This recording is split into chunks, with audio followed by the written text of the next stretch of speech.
was all over her body. She was hit in her arm, chest, and the final shot was delivered to her head when she was on the ground. And this weapon that was used on Maggie is called a blackout, and this gun was also used and owned by the Murdochs. They actually went and did casing of the shells that are around Maggie, and they matched it perfectly to the shells that Paul and his friend had used to sight in the weapon many months ago. There's not a ballistics trail with shotguns, so it's hard to be able to say exactly that those were for a 100% fact, but the blackout was definitely a Murdoch owned gun, and it just seems like a weird thing that they had two guns at the crime scene, and a lot of people think that this was done to try and throw off the authorities so that they would think there was two shooters. But also, I can't think of someone, a vigilante, or someone who's going to go and commit a really heinous, horrendous crime like this, and that they would show up at the scene with no weapon. That's just incredibly strange. And also the fact that Moselle is in the middle of nowhere. It's way out on the outskirts of Hampton, and those places at night too are pitch black because there's no city lights or illumination or anything like that.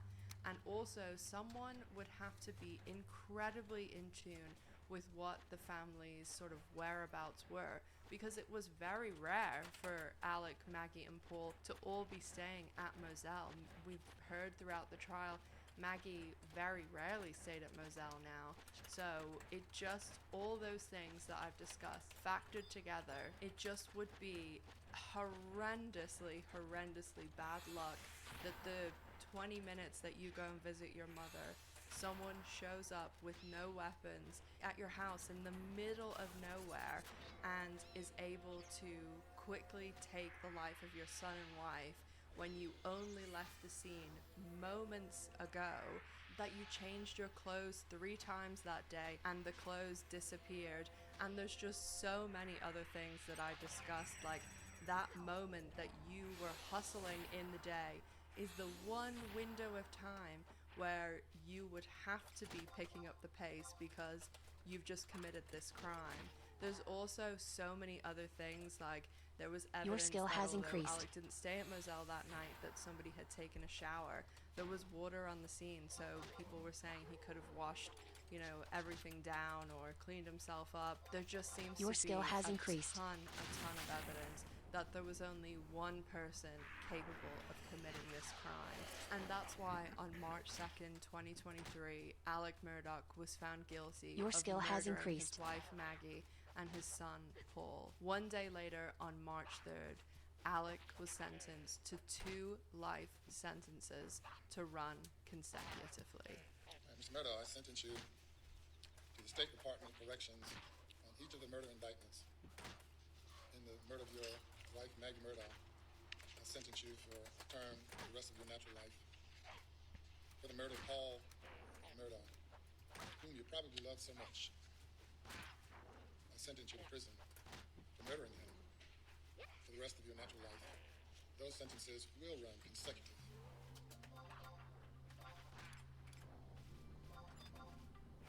When I originally started working on this video, this chapter did not exist. The script went from the trial chapter into a wrap-up where I mentioned Alec Murdoch was appealing his conviction, there was an outro, and the video was done. But while I was in the first stages of this video, when I do all the research, there was a big, enormous update. And that might change everything that I've just gone over about the trial, because it really is starting to look as though the trial may be completely thrown out and Alec Murdoch might be given a new trial.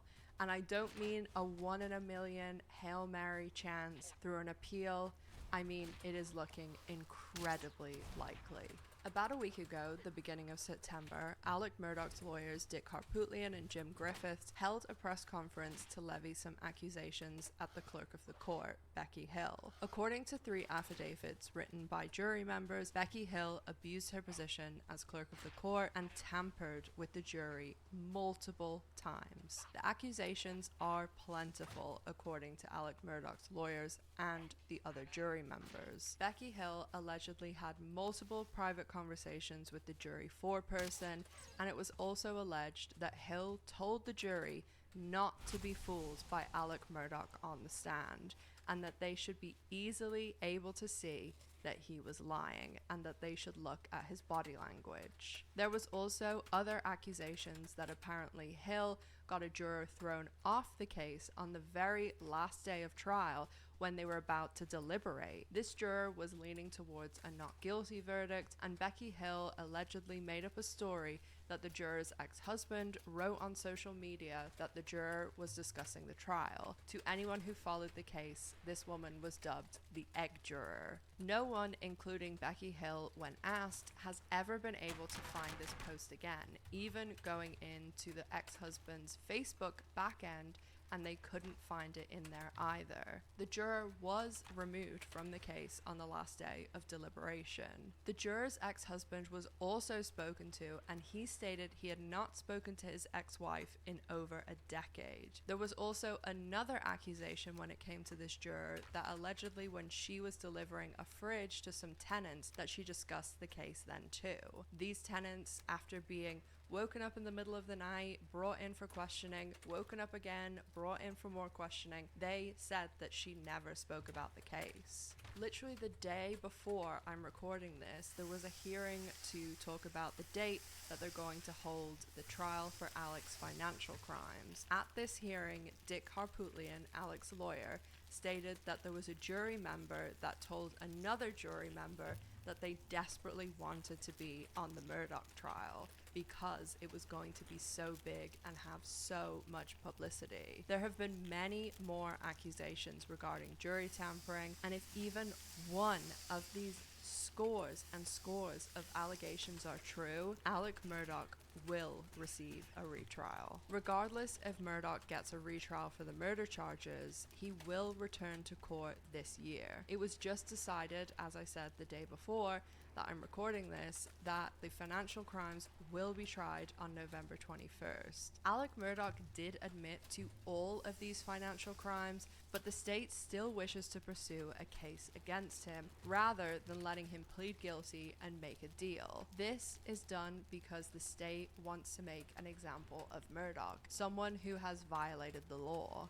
Murdaugh was a licensed attorney, and the state believes that the public should witness a case against Murdaugh for his gross misconduct so the public can see that lawyers who violate the law will be dealt with and held accountable. The state also appears to be breaking the financial crimes up into chunks so that they can attempt to achieve 3 guilty verdicts across the financial crimes, which would mean that Murdaugh faces another life sentence. If I haven't earned your subscription yet, maybe check out one of my other videos, and I want to say thank you so much to anyone who's made it to the end of this video.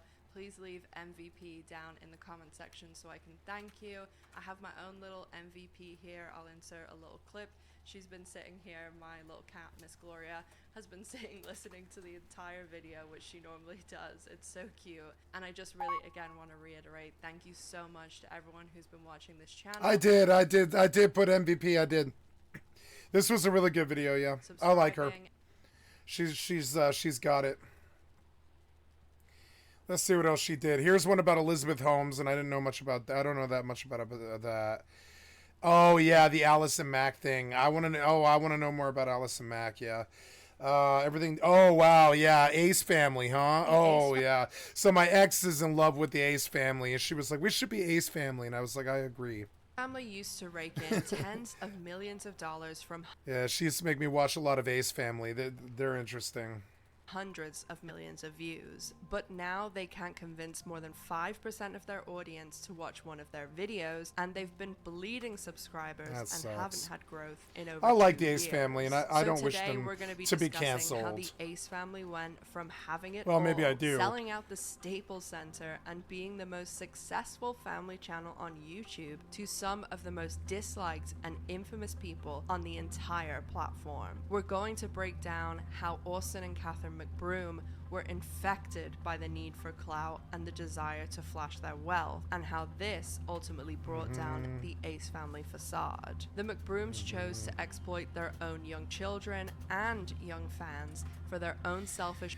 As far as idols go, I don't think Ace family was a bad idol for the kids. I don't think they I don't think they were a bad idol for my best friend. I don't think they're bad well, I don't know them. I don't know who they are. Maybe they are bad. But I don't think they as an image were bad at all. I think their actual image is unsullied. Like on the YouTube anyways. Want for more money and more fame. The Ace family created their own downfall by sacrificing their children's privacy and well-being alongside a plethora of lies, scams, so when you get so popular in all this, you begin to have a lifestyle that you must maintain to show the other people that you're balling and all this, and that therein lies the $20 million rub that always destroys them, or whatever, more than that, like $100 million, whatever. Like I always hear about rappers who were like super successful for like 20 years, but now they're like crackheads in the ghetto because like everything they did was rented and everything, like none of it, like they didn't invest any of it or anything. And so I think the Ace family probably suffered from a pretty bad problem of like, you know, being, well, successful and having that image that they needed to portray to the kids who were watching all their videos. Manipulations, controversies, dozens of lawsuits, and some of the most inauthentic and tone-deaf content ever to grace YouTube. I also will be explaining what appears to be happening currently. I could see them being family. Immediately tone deaf, like very tone deaf. Yeah, I could see them being tone deaf to the world, sort of like. Their whole vibe was sort of selfish, I would say. It was about success at whatever cost, and I don't know if I look up to them as like the sort of idols that I need to be perfect, because the family values they pushed and the image that they pushed and the love and the support that they pushed for their daughter and their lives and their family was something that YouTube needs. These days, YouTube is about, oh, the 4chan Reddit iceberg and all this crappy stuff. But Ace family was not like that. And their latest desperate attempt to claw back relevancy, clout, and cash by exploiting. The other problem is there was no way that was going to last longer than like 5 years with how fast and high, how quickly and how high they flew. You know, they flew too close to the sun. There was no way that was going to last longer than 5 years. They should have bowed out gracefully. In the moment, they believe somehow that it's just going to keep going, and they need the clout and the respect and everybody, you know, solving all their problems all the time. Oh, welcome back, Man Who Stands. What's up? I hope the visit to the store was good. But yeah, like Ace family was, you know, they flew too close to the sun, and I think. In the end, they were bound to come down. You can't maintain that clean image of like wholesome family values and love and clout and fame and all that stuff without being. Just say Thai curry. Fuck yeah. Hells yeah. Yeah, I had to go shopping and I don't want to. And I need to go get water and I don't want to. I'm probably going to have to go tomorrow and I don't want to. And I don't know. Oh. Some days I want to like just order Uber Eats because I haven't done that in like a year, I think. But it's so expensive where I live. It's so annoying. In Denver, I would on a day like this where I don't feel like going shopping, I would just call for Uber Eats, you know. But where I live, that's not possible.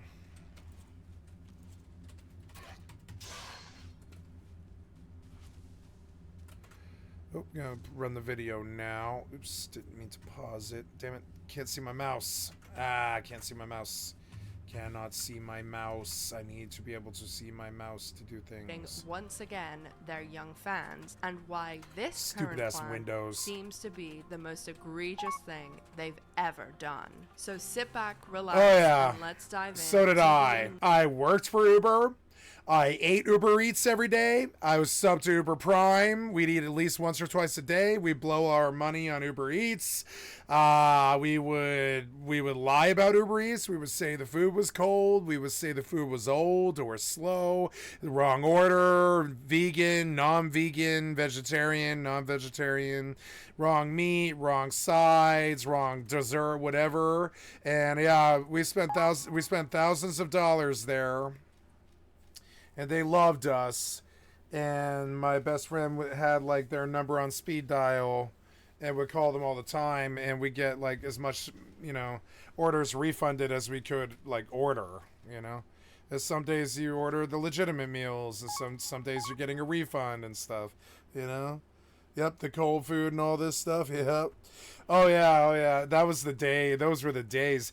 Like we were like getting that fast money and living in a hotel and stuff, and Uber Eats was the whole status symbol shit. It really was. Inevitable downfall of the former first family of YouTube, the Ace family. Everything contained in this video is the result of research, and everything is alleged unless proven otherwise. All opinions are those of the content creators featured. Austin McBroom is such a freaking scammer. I hope this guy goes to jail. Some of the most successful and profitable channels on YouTube are family channels, and on the surface, these channels. So I think they want to draw correlations between how greedy the people around people like his family are, and how hard it is to maintain all that money and keep all that income coming in on investments and all that. So they take all the investments and they just tell the yes men yes, and the yes men run off and invest their names behind a bunch of stuff and make a bunch of money. And I think we as the fans, or whatever you want to call, want to like blame them for their stuff being scammy, or their cookies being too expensive, or any of this stuff. And I don't know. I think they're actually usually fairly disconnected from this stuff. And it's actually usually some scummy businessman who just asked them for their name, offered them a percentage, paid them the percentage.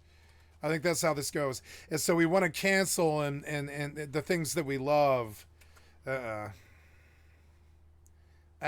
see my mouse. Rich, beautiful, and picture-perfect families living their fun and exciting lives. But this shiny veneer couldn't be farther from the truth. If you scratch below the surface, you'll find most family channels are filled with overworked kids that have had any shred of privacy stolen away from them by their own parents, who are seeking money, fame, and clout. And no one exemplifies this more than Austin and Catherine McBroom of the Ace family.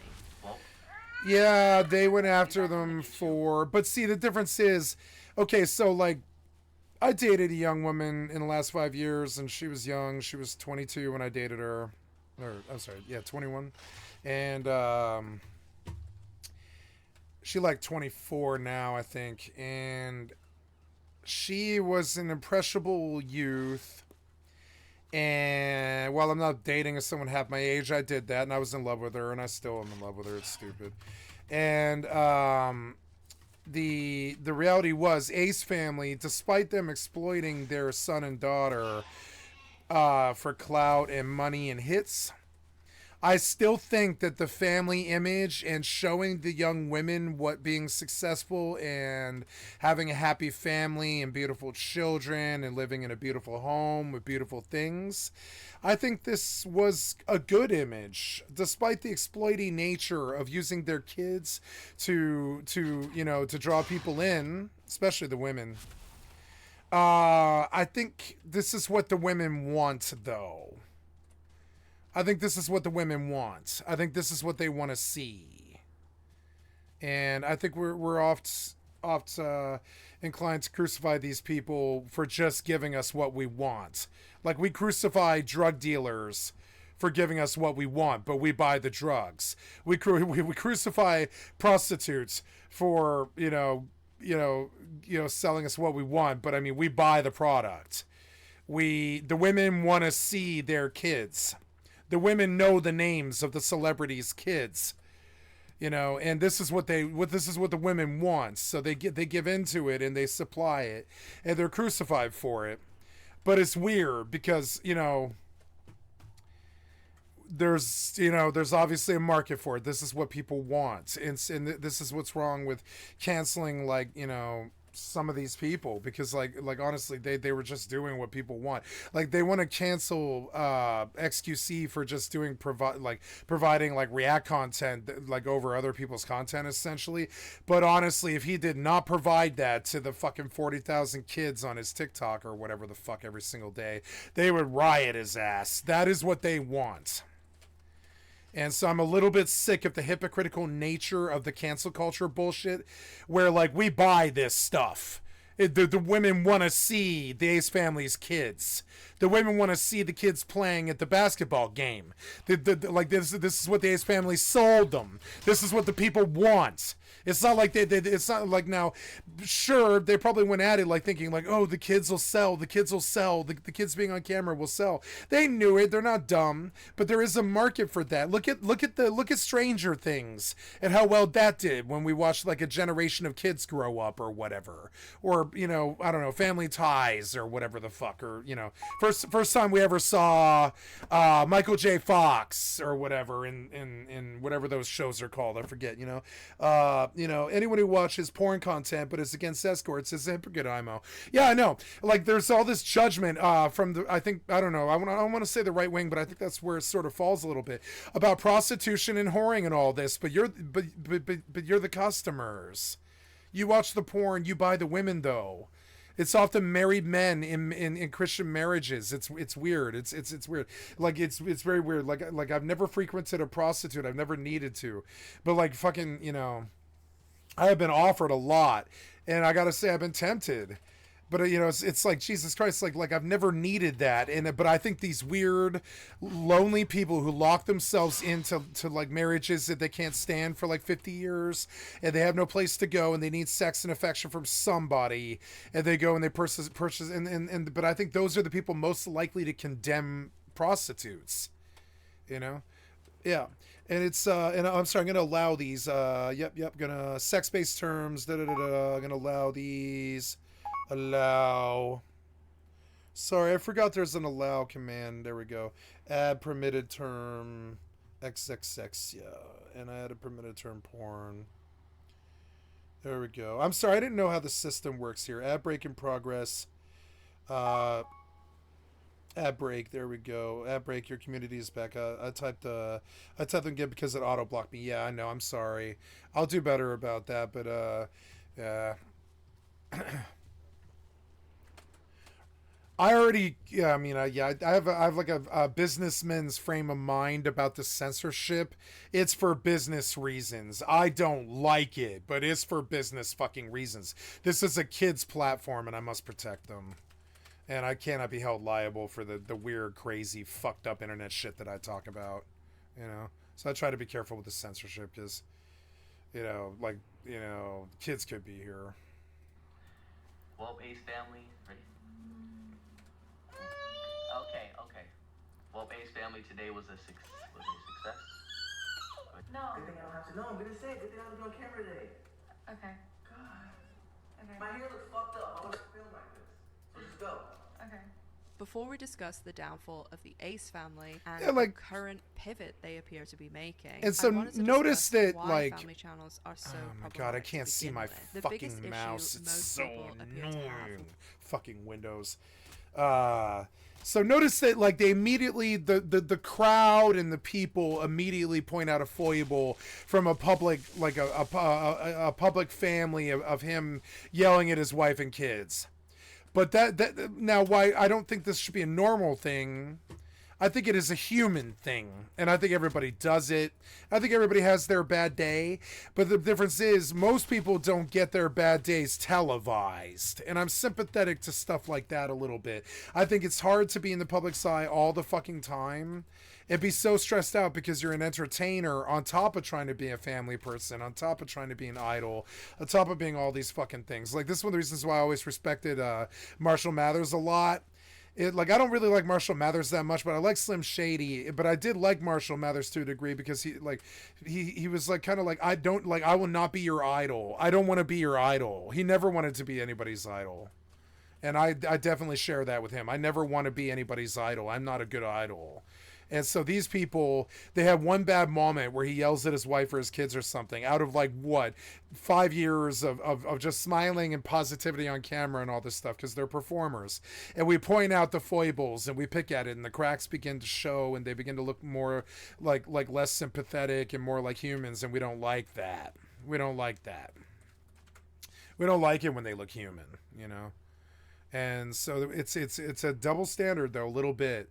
I think a lot of the people throwing the shame and the shade, throwing the shade, they're often more guilty than these people are of being shitty, you know? The Ace family and other family channels like 8 Passengers, the Prince family, the LeBrants, and really any family channel. Wow, that is a really the white children couple. On these channels are the stars. No one is really coming to watch the Come on, man, adults, and give me my these fucking kids mouse, are you exposed. piece of fucking shit. Goddamn worthless ass Windows. So the LeBrants, there's somebody I've never heard of before. Let's go take a look at this or whatever. LeBrants or whatever, the LeBrant family. Okay, let's go look at I baptized Everly. Yeah, that's a pretty white family. Yeah, homeschool, adoption. Oh well, yeah, adoption's good. I'm just kind of yeah. Do you need adoption? Thoughts on divorce? Uh-oh. Yeah, let's watch this. Right.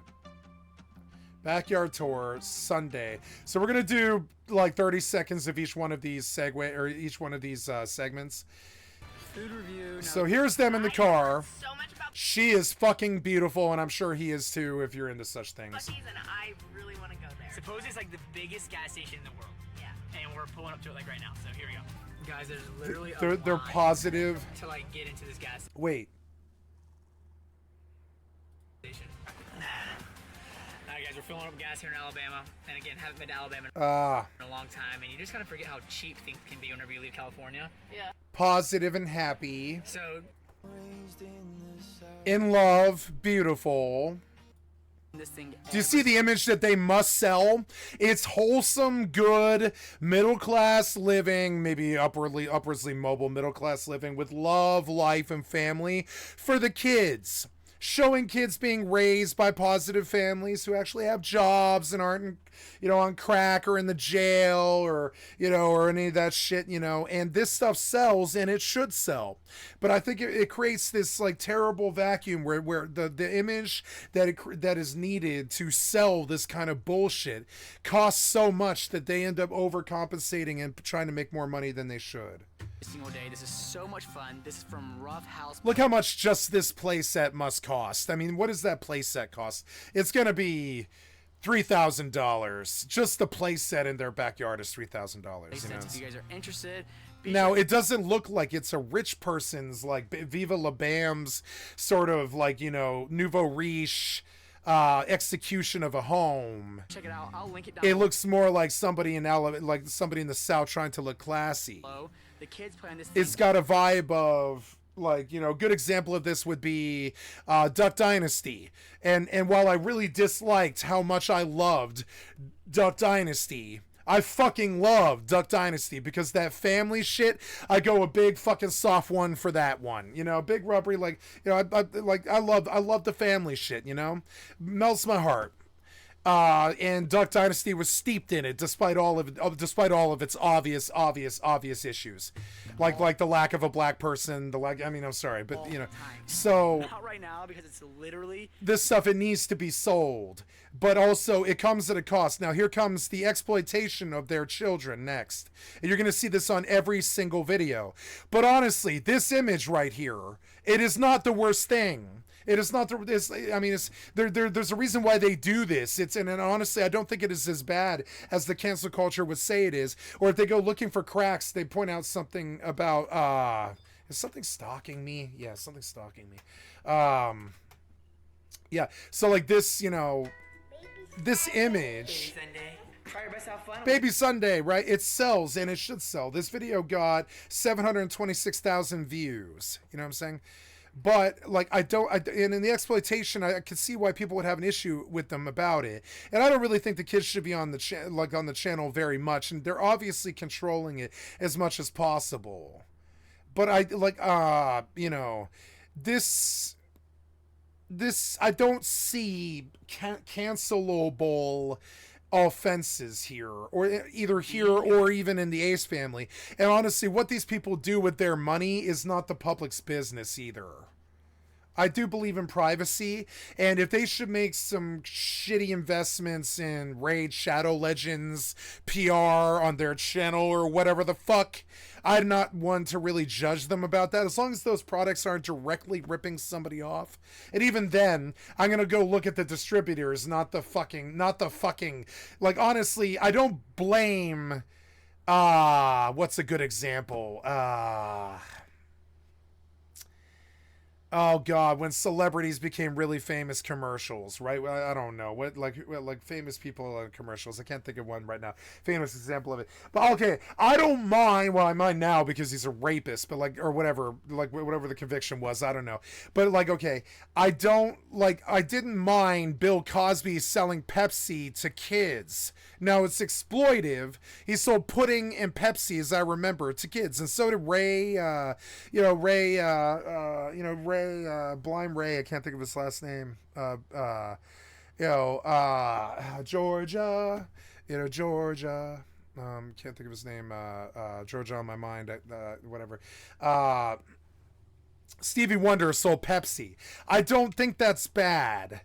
But, and even if the poison were, say the Pepsi was poison and kill kids, I don't think you would ever blame Bill Cosby for the pudding being turned and killing a kid or something like that, right?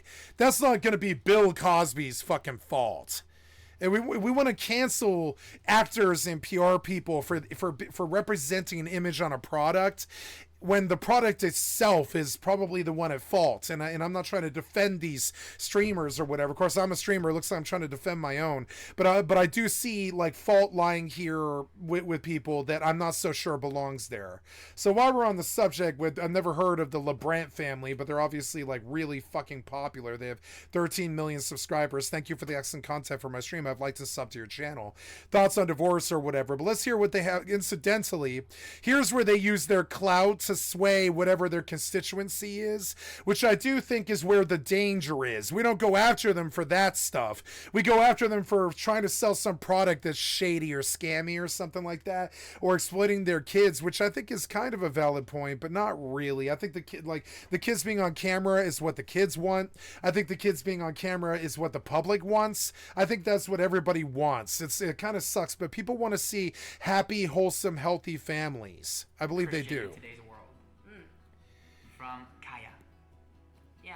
I don't want to say the number one thing, but maybe the number one thing that we get whenever people come up to us and recognize us is, hey, we love that you guys are outspoken about your faith. And it's usually like a mom. I am too. I think like a lot of atheists or people who are bothered by this would be sort of hateful or disturbed or annoyed by this.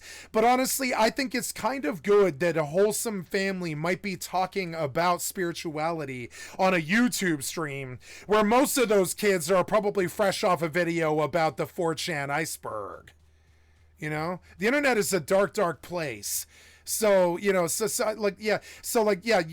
guess it sucks that they're like trying to indoctrinate a bunch of kids about Christianity or whatever. I guess that sucks. I'm not a big supporter. I'm not a believer. I'm agnostic or whatever. But I do believe in spirituality being an important force in a healthy young person's mind or body or their life or family or whatever. So spirituality good, but indoctrination bad. And I don't know. Oh God, is he gonna kill me? Yeah, he is. I need to eat. Oh, yep. And I'm out of stam. Oh God. I keep getting in fights in the dark, and it's actually really dangerous. Oh God, if that hits me, I might die. Yeah, I have stam now. Just run.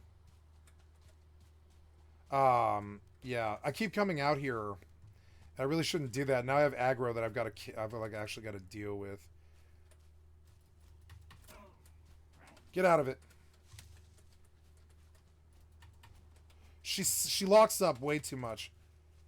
Come on, man. Ah! Come on, man. Ah! There, I got another hit. There, I can kill him here. I can kill him here. Oh my God. Give me the spear. I can kill him here. Don't kill me. Fucking die, asshole. Alright. So right here, I definitely need to go. I need I need like a spot in this meadow. I guess it's daytime. It's not as bad anymore. Nighttime sucks in this game. Like, you get swarmed. In every possible way. Like you can Minecraft. imagine. They don't have any privacy. They don't have any laws protecting them. There's no legislation. Oh, I'm sorry. So I did the wrong video here. So let's hear what they have to say about Christianity. I'm okay with them pushing spirituality on these kids that they're trying to get clout with and all this. I'm actually okay with that, believe it or not. What I don't want to hear is God will burn your soul if you have sex before marriage or anything like that. But them talking about Christianity or spirituality or any other religion is actually okay with me. It's just, please do not try to indoctrinate them being like, dude, don't have sex before marriage or any of that weird taboo shit that Christians fucked up the world with. Is like I don't feel like everybody knows. Like sex doesn't exist, or that it wasn't made by God to cause procreation. It's just disgusting what Christians did to sex. It's disgusting, and I have an issue with it. And I'll say it to the Pope's fucking face. Sex exists. God wanted it, or procreation wouldn't exist. And you guys act like it's this terrible, terrible thing like that. That's constant. Even poop is evil, and that's concentrated evil coming out of the backside of you. And all this weird Christian shit about taboo that I will not truck with. I'm sorry, but nope. They know we're Christians. I feel like we've kind of. Yep, got no issue with Christians. Just fine. I like young, wholesome, looking. I gotta say, there's a whitewash thing going on here. I'm sorry, but it seems like that's the identity that they're trying to push, is white America. And I think there is some folly and trepidations in that, I think there is some folly and some pitfalls in that approach, a little bit. I don't think honestly, for instance, I don't believe white's even the majority anymore. So like pushing white America maybe is a little bit not racist but exclusionist. A little bit exclusionist. Yeah. So, which is a good thing. Yeah. You think of it as like, I don't know, something else than that, but I think of it as exclusionist. I really do.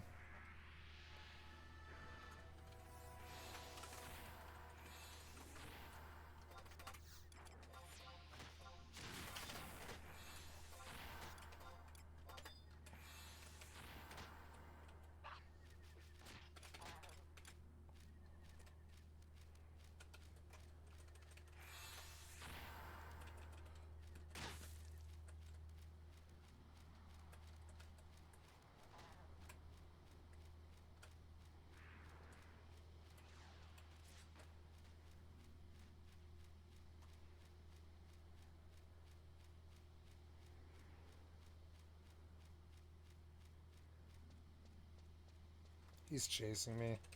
That fucking asshole. Can the sheep at least do something? No. I've got to slow down.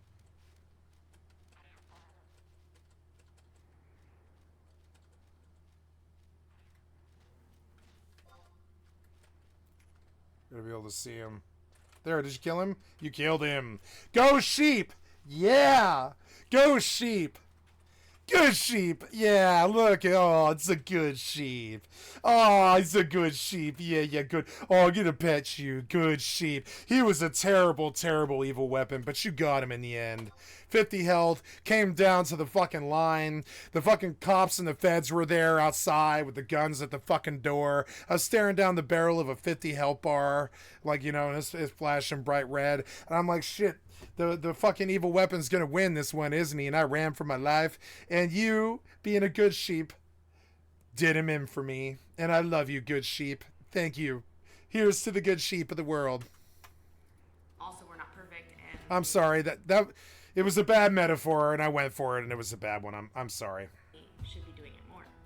You know, I feel like I don't nearly share as much about my faith. You share a good bit about your faith on social media. Being a Christian in today's world, specifically today's world, I think maybe it is getting harder to be a Christian, which is almost a good thing because the Bible calls us not to be lukewarm.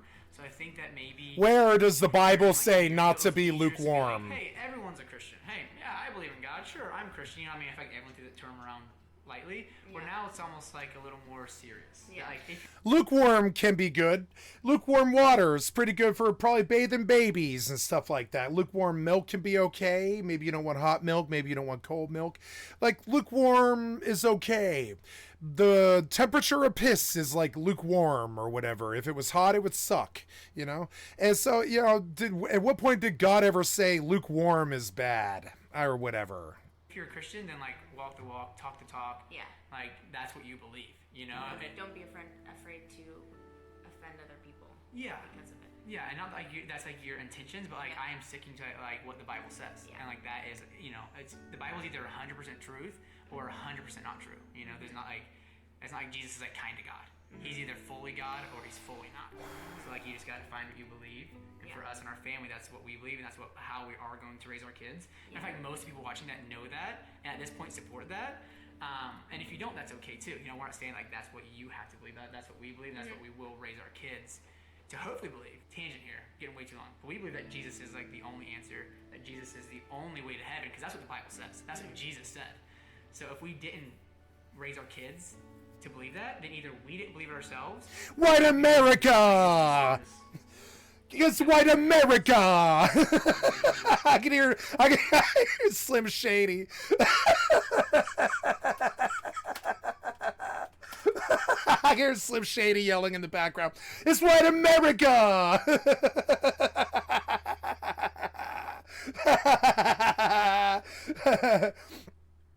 I never would have dreamed in a million years I'd see so many motherfucking people who feel like me, who share the same views and the same exact beliefs. It's like a fucking army marching in back of me.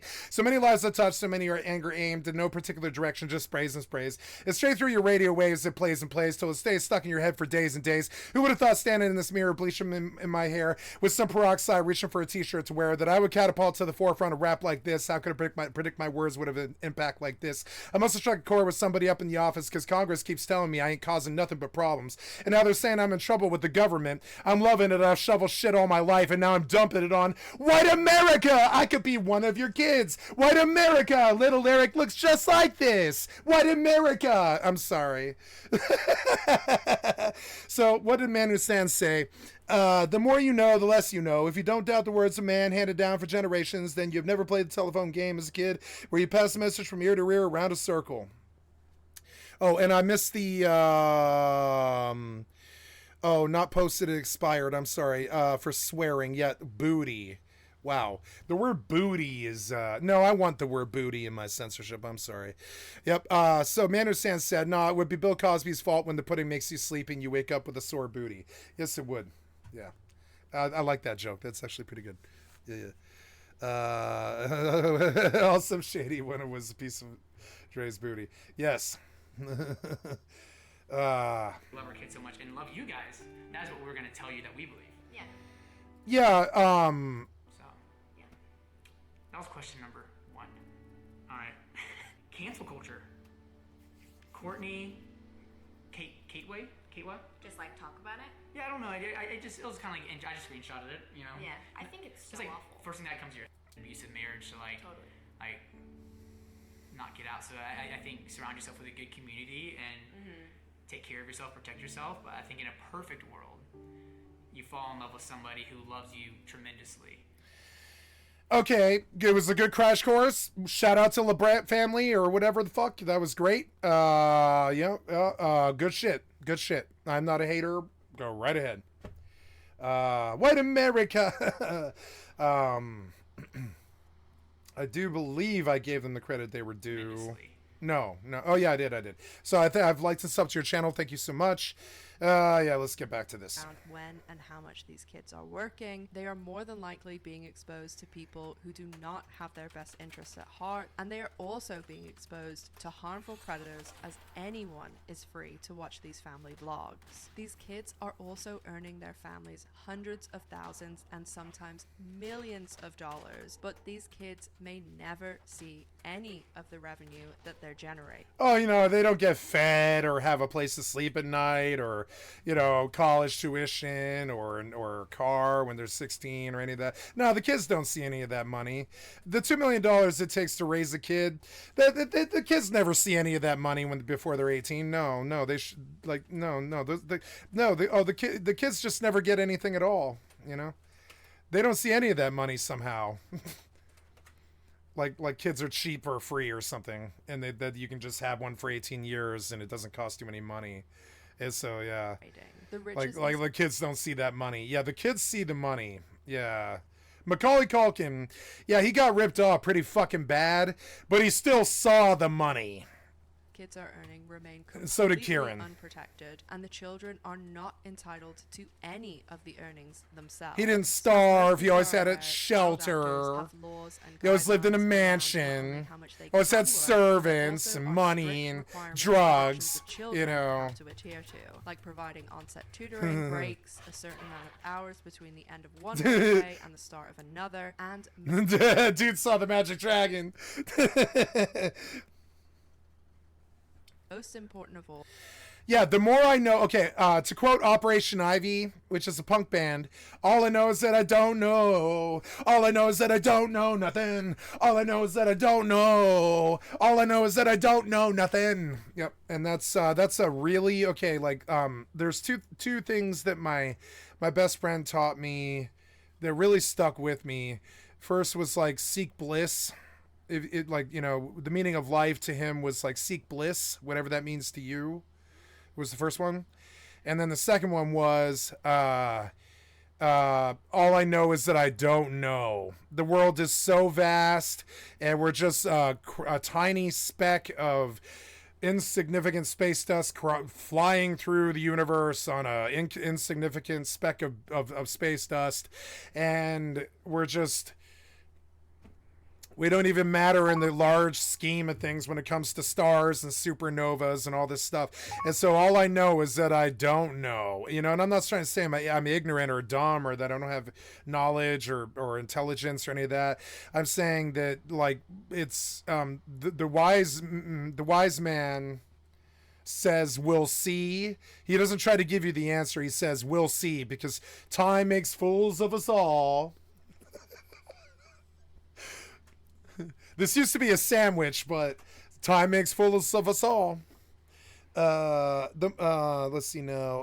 One of my favorites, yeah. The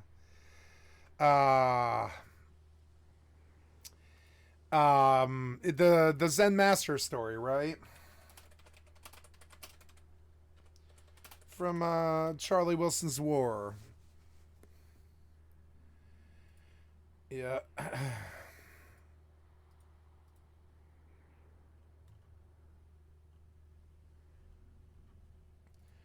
Yep.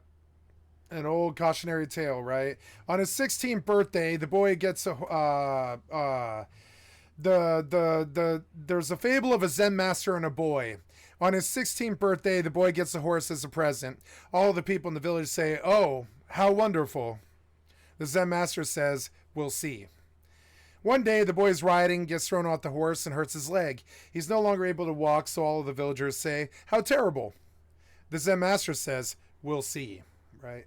Some time passes and the village goes to war. All of the other young men get sent off to fight, but this boy can't fight because his leg is messed up. All the villagers say, "How wonderful."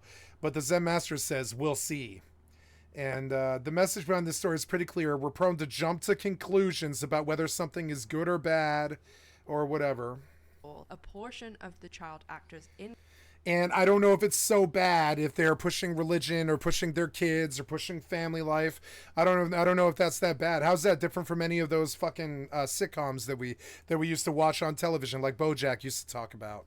income has to be set aside in what's called a Coogan account, and this means that a portion of the child The Coogan Act. Let's go look at the Coogan Act. I've heard of this, but I didn't know what it was.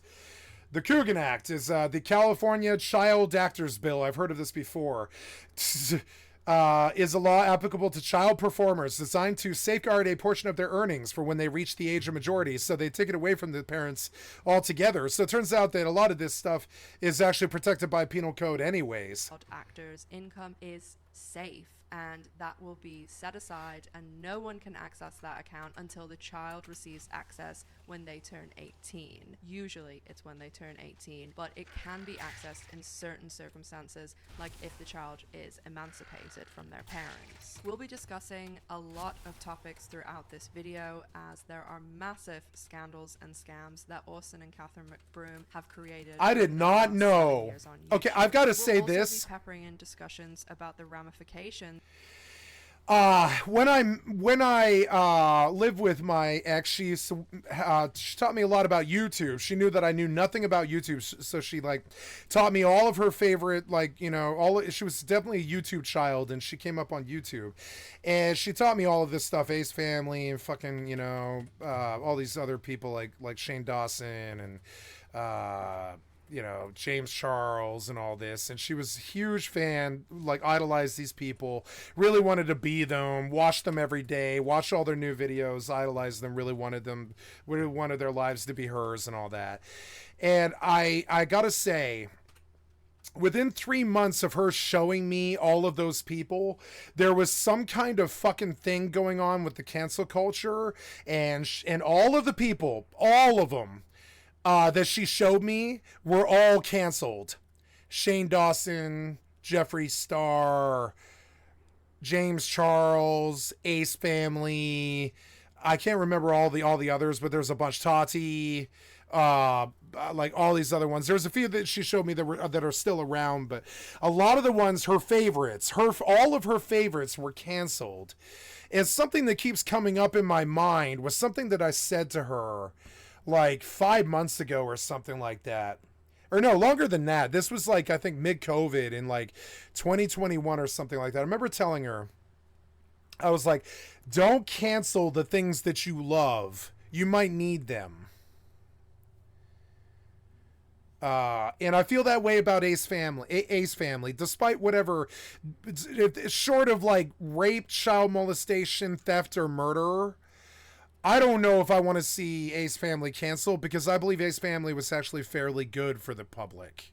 Of these family channels. What is going to happen when I look at these people and I don't see something that would even warrant them going to jail, much less cancellation. Now, they might have like invested in shitty investment deals and backed bad, shitty, crappy products and stuff and ripped people off, I guess. But I mean, I don't see something here, and I didn't feel that I saw anything there for Shane Dawson even. Like, they said Shane Dawson came on a cat, and I suppose he could have done so. And bestiality is wrong, but I don't know, and I'm just gonna leave it there. Bestiality is wrong, and I'm gonna leave it there. when these kids grow up. But I don't know if your semen getting on something's coat is the same thing as what I think the law defines bestiality as. What he was convicted for in the court of public opinion. I'm not trying to defend him, but I'm saying I don't know if they would have put him in jail for it. Let's put it that way. Because some of the very early family channels and mummy vloggers, their kids are now becoming adults, and some of them are speaking out about what it felt like to be filmed in your own home, having no escape. And so my thing is okay, so here's my rule. I'm trying to follow the thought through, right? So here's how I feel about cancellation. I've been trying to come around to this and make a point about it. You should be canceled if you go to jail or you rape, murder, scam, or theft somebody. But beyond that, I'm not so sure. I don't believe in the guillotine.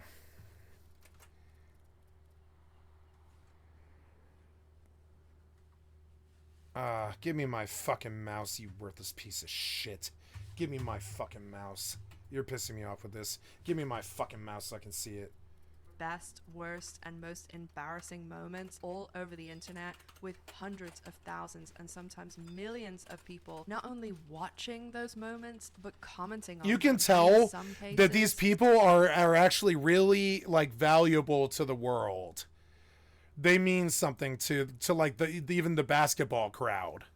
They mean something to people. saying some pretty vile things that the kids have now grown up and read. Another huge issue when it comes to family channels, I'm sure they did. is that they can be accessed and viewed by individuals who have committed unspeakable crimes involving children. YouTube no gross. longer allows comments on children's content, but prior to the comment switch off, men who had committed these unspeakable crimes or thought about doing it or just wanted to harm children would place timestamps in the comments so that other offenders could find certain parts of the video more easily, like children wearing gymnastics or swimming gear. In case you weren't aware, YouTube's backend I did not know analytics that. system can reveal an unbelievable amount of data, and many former family vloggers have spoken out about closing their channels Disgusting. after finding out some of their videos were being shared among these offenders. Parents who run Fucking these family pig channels animals. are more Fucking than aware humans. about who is watching their Just as bad content as and who is Microsoft. watching their For the channel. same things.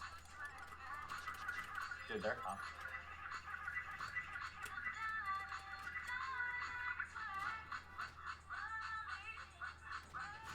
Oh, he set it up so it was like a joke where he would chase her off, which he's worse. Okay, yes, but you know that's what pedophiles literally like prey on, are like the people that are like, oh look at, like there's a couple families, I won't say who, that like show their kids like doing gymnastics and all the comments are filled with Yeah.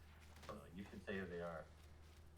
Give me one, because I'm curious. Because I love that shit. I mean, I like finding out about it. I just know like they used to disable comments and stuff like that, and I feel like, well, YouTube disable comments YouTube because of the does type, that now. but then it's like, take down the video, like stop posting the kids I on there, agree. you know what I mean? If there's dudes watching your kids in a sexual way, that video should be removed. The first time I ever heard about the Ace family was when they went through their restaurant vlog controversy. This is basically where they went and cosplayed as minimum wage workers at a friend's restaurant. And when I started seeing commentary channels discussing this, I actually recognized Catherine. A lot of people don't talk about this because although she was born in Canada, she actually spent a lot of her formative years in Tampa, and I actually went to high school, university. I knew it! I knew it! I was like, she was born in Britain, but raised in America. I fucking called it. I can nail these people. I'm a good profiler. If you were ever a serial killer, I'll fucking catch you. I'll catch you faster than all the people in the movies. I'll catch you faster than Sherlock. I can peg people pretty well. Let's put it this way. I've never been tricked by a human being. Not really. I can remember the last time I was tricked. It was a 20 sack on the 16th Street Mall when I was 13 years old, and I learned that if I didn't know what the product was before I bought it, I was gonna get fucked on, like, pretty much on by rote. And since then, I just pretty much need to see the product before I buy it. I don't trust anybody. I don't trust anything. I don't trust the people that I love. I don't trust my friends. It's not like I go out of the way being paranoid about people and being like, are you up to something or anything like that? I'm not a suspicious person, actually. I don't care about what you're doing with your life. I don't care what you're doing. I'm not a suspicious, judgy person. I'm not a looky-loo. I'm like, oh, I'm minding my own business. Bye, you know? But, yeah,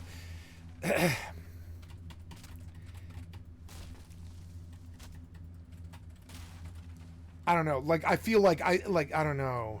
Like, I can peg accents. I can peg, like, where people are from and how long they spent there.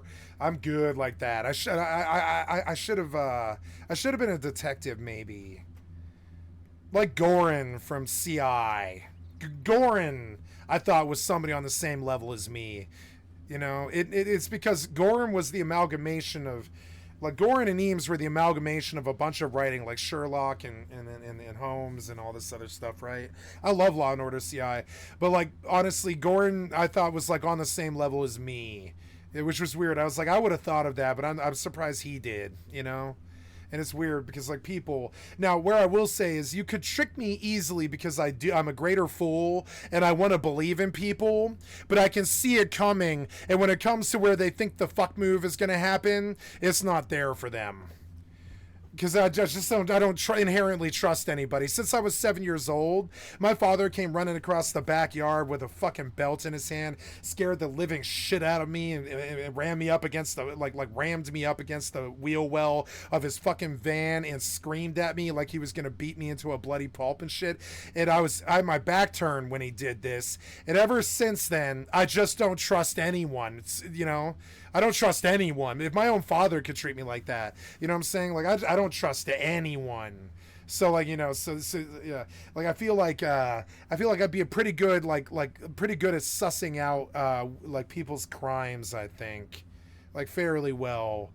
Most people you can peg them pretty easy. It's either greed or laziness or lies. And worked for many years in South Tampa. I'm a few years older. South than Tampa. So she wasn't in my class, but she was in my sister's class. And my sister's class Wow. had Catherine McBroom. She's who from the grew up same to be a school? Polarizing, controversial. Oh, wow. Who is Yeah, so I wondered. I was like, cool, you're an American, but you've got that British accent. What's the story there? See, like I'm good at icebreakers with women. It's kind of annoying. associated with a man who is deeply discussed online. And my class had its own polarizing, controversial minor celebrity who was associated with a man who was deeply discussed online. So a lot going on in South Tampa. But the restaurant controversy was one of the first times general audiences started to hear about the Ace family and what kind of people they were. Because prior to this, most of the people who knew the Ace family and were exposed to their content were extremely young children, because those are mainly the people that watch family channels. But over the years, the Ace family just seemed to collect scams and lawsuits as though they were infinity stones, and they truly have almost collected them all, because they've recently been involved in... I don't know what infinity stones are, so let's go see that. The fuck is that?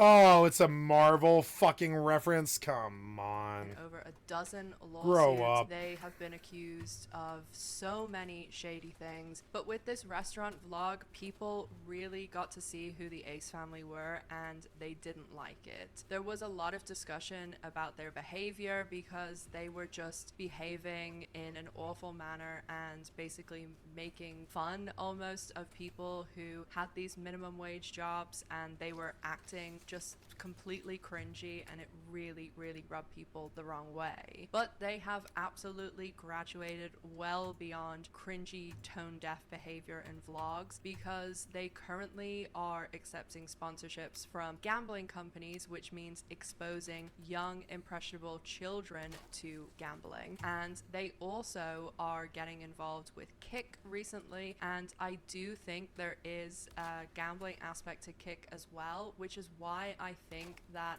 the Ace family and Kick want to get involved together, because the Ace family want money and Kick wants young people on their platform, because then they can be funneled onto Stake, because Stake owns Kick. So just like all my other deep dive and the cult of videos, we'll go through each of the controversies and scandals in sections. So first we're going to start with Lucy, and in case you don't know what Lucy is, it is basically just a gambling app. It's a mystery box gambling app, so you make a purchase of tickets or you load up credit onto your account, and then you can pay to have a chance to win one of these mystery boxes. There's a range of them, you know, an Apple mystery box, a Louis Vuitton mystery box, Supreme mystery box, and they all range in price depending on what you can win in the box. So the Ace family was sponsored by Lucy, and they ended up showing, you know, a little video in one of their videos, and in the video they go through the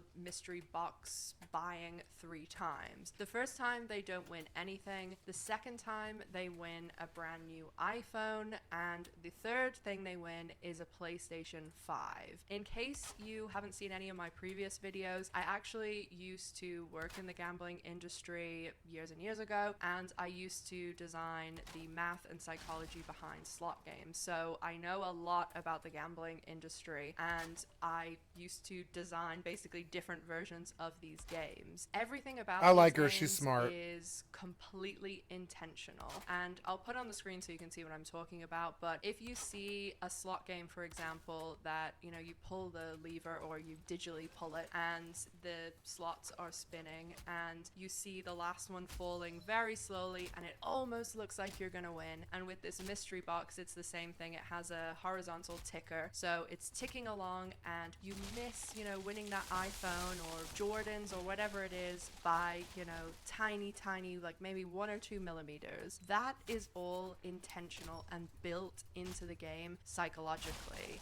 You don't have any closer chance than if it was 10 miles away. Oops. That is supposed to manipulate people basically into thinking, I almost won, I was so close, next time. Come on, man, I'm wedged. And I'm they wedged. just keep pushing the button and putting more and more money. Don't in. wedge me! It's the same thing that mystery box is going for, the same way you can see it on any of the slot games or gambling apps. And when it comes to what the Ace family did, you'll actually see in the ad that they have, which they also didn't even disclaim that it was a paid sponsor. Every game. They actually are Every game. on like a lap.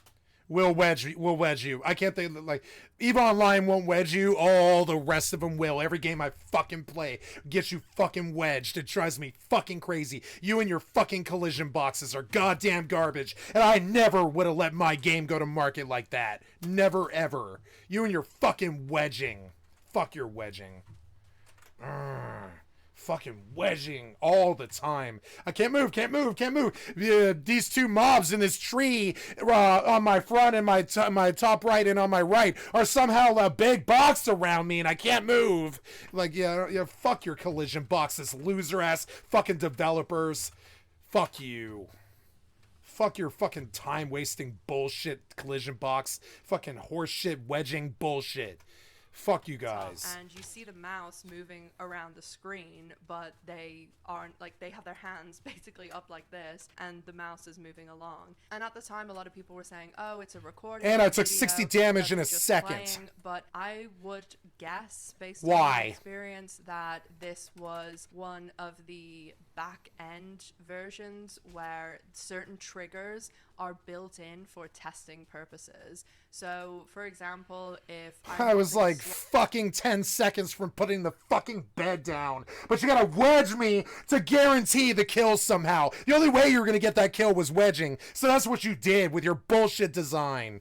How did you let it go live like that? So many games do this. I will make fuck your wedging in fucking 2023. Fuck your wedging. Spins, you're going to hit the jackpot. Fucking Rust get wedged. Fucking Rust, Minecraft. Fucking every game I fucking play. This game, every game I play, get wedged. WoW. Doesn't matter. Get wedged everywhere. It's so stupid. Fucking get wedged all the time is so dumb.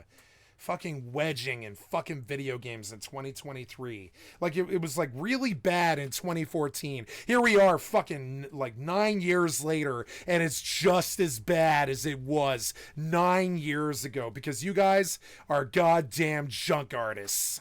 Even this game. After, 20 spins, you hit 1 million because obviously you're not actually fucking winning. Junk all, artists. It's all fake, it's all orchestrated, but I need to see how fucking the wedging game looks, and I need to be able to make versions for, say, the marketing team so that they can make videos and pictures and things for promotions. So you have to make so in 2033 versions, but obviously in 2033 I will come back and I will say, oh, I remember how bad your wedging was for 33 years. I remember how bad it was. Finally, in 2033, you finally made a game that didn't wedge me every 10 fucking seconds. You finally made a game where I don't get, look, I'm going to get wedged right here. Look, right here. I'll get wedged right here. Wedged. I'm totally wedged. It's so dumb. You everything in the fucking 3D terrain wedges you terribly. Fuck you, junk artists. Straight up, you guys make you make way too much money for this junk art that you sell. It's like bullshit. Fuck your wedging. I'm sorry, I'm gonna get off it. Fucking bullshit, fucking junk artist wedging bullshit in every single fucking game I play. So annoying. I'm sick of complaining about it every single fucking day for 27 years. I'm fucking sick of it. I remember bitching about wedging in GoldenEye. Back in the GoldenEye era, in like fucking 2001. I was screaming my fucking ass off when I was like 13 years old about wedging. Fuck wedging. That was when I was 13 years old. I'm 40 now. It's been 27 fucking years of fucking wedging, and I'm sick of it. Every single fucking game I play. I'm sorry, I worked myself up. I'm just gonna get off it. God damn it, I'm so sick of wedging in every fucking game. Every game, every 3D game, it's wedging. It drives me crazy. Super Mario 64 had it so bad. And here we are, fucking 20 years later, still just as bad. It's all fake money when Just you as get the Wii bad. version. So that's most likely what Fucking they wedging. are using in their Fortnite ad, wedging. just a Oh remake my version god, the Fortnite that- wedging was bad. Elden Ring wedging. Yo, your greatest game of all time had the worst wedging that I can think of in the history of gaming. And I screamed about it for 200 hours. Fucking mobs corner you and wedge you. The walls are death. If you touch the walls, you're fucking dead because of the wedging. If you touch the walls at all, you're fucking permanent dead. If Bloodborne or Dark Souls or any of those, if you like New Worlds, if you touch the wall in Fortnite, New Worlds or any of those, not only is your camera fucked and you can't see anything anymore, but also you can't move because the mobs come in. And I've done treatises about it on my fucking stream before. I'm about to do one now. This is what's wrong with modern goddamn hitboxes and collision, right? So here's the mob. We're gonna say M. Here's me, right? We're gonna say ME, right? We're gonna say ME, right? So it doesn't matter if there's a mob here, and a mob here. I can't go left. I can't move left. I'm wedged because they're pushing in on me, right? They're all pushing in on me. It doesn't matter how, if it's more than 1, 2, or 3 squares around me, right? Doesn't matter how many there are. Sometimes it's this one and this one and this one. Sometimes it's this one and this one. It doesn't matter at all. And I've done this treatise on my stream like 15 times because I want the wedging to fucking stop. It's theft. It's fucking theft in 2023. Fuck your wedging theft. You know what I'm saying? I want this to stop. You know, this stuff is like, oh, they're pushing in on me. They're pushing in on me from all fucking sides. And what can I do? You ever been surrounded by humans before? It's impossible to wedge a fucking human. It's like impossible to do it. You need like a fucking dog pile in an NFL game to actually wedge a fucking human. Except in video games, it happens every fucking second for the last 30 years, and it affects my sanity. Fuck your wedging. After one spin, which we see them go through. Fucking they win bullshit, sticker, junk artist and thieves. then they win the iPhone and the PS5. That's all completely predetermined. They will have orchestrated it to look that way. Since 2020, because fucking the 2003, odds it's of been winning like that. one Fucking of fix those it, items assholes. are Fuck you, absolutely assholes. astronomical. Fucking fix it And now. to win Fix it 20 years two, ago. I mean, Fucking you're more assholes. likely to be struck by lightning 20 times. Yeah, there's no way I'm ever going to BlizzCon. I'm ever going in public around game developers. I can tell you right now, no. I'm not going around game developers ever. Not ever. They could offer me $50 million to go hang out with fucking like Blizz and all that.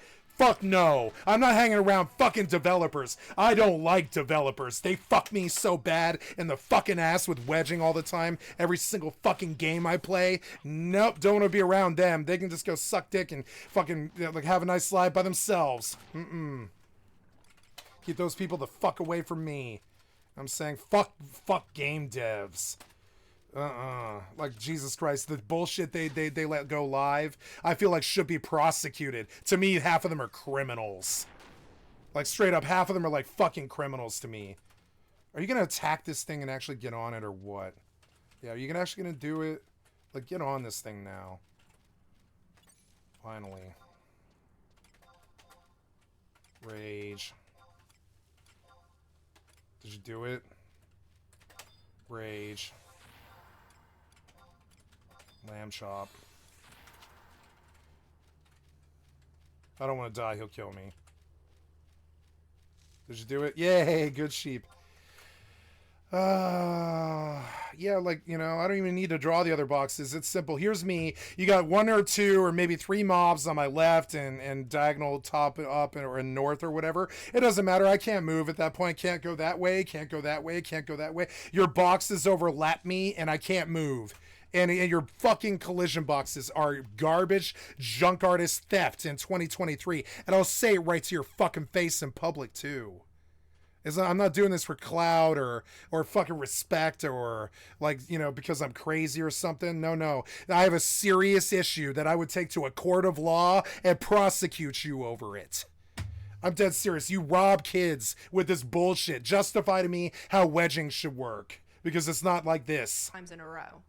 Literally. I mean, I think to win the lottery... Why would 3 mobs being on my west, northwest, and north equal 0 movement for me? There's all these other fucking angles I could leave in. All these other angles.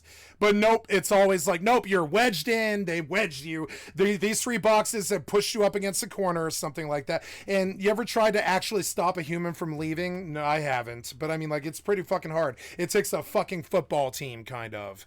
So you and your fucking bullshit about fucking wedging and all that can suck a dick and fucking... I hope your bullshit triple anus all companies, all of them, I hope they go tits up, straight up. There's not a single one beyond CCP that I believe is innocent.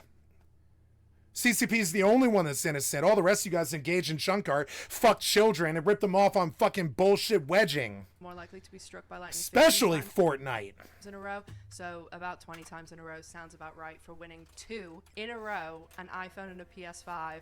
It would never happen in a million years. But like, you know, I've had a really awesome, like, you know, really positive experience with Valheim most of the time of the 60 hours I played it or whatever. But that was goddamn fucking garbage, and I won't forget it. In 2033, I'm going to come back and I'm going to say, I remember this one time in Valheim when I got fucking wedged and I screamed for an hour about it. And that's when Valheim 2 or Valheim 3 will be out, you know? And they're still going to be wedging us 45 years later because they really are theft artists. They're like bullshit thieves. They really are.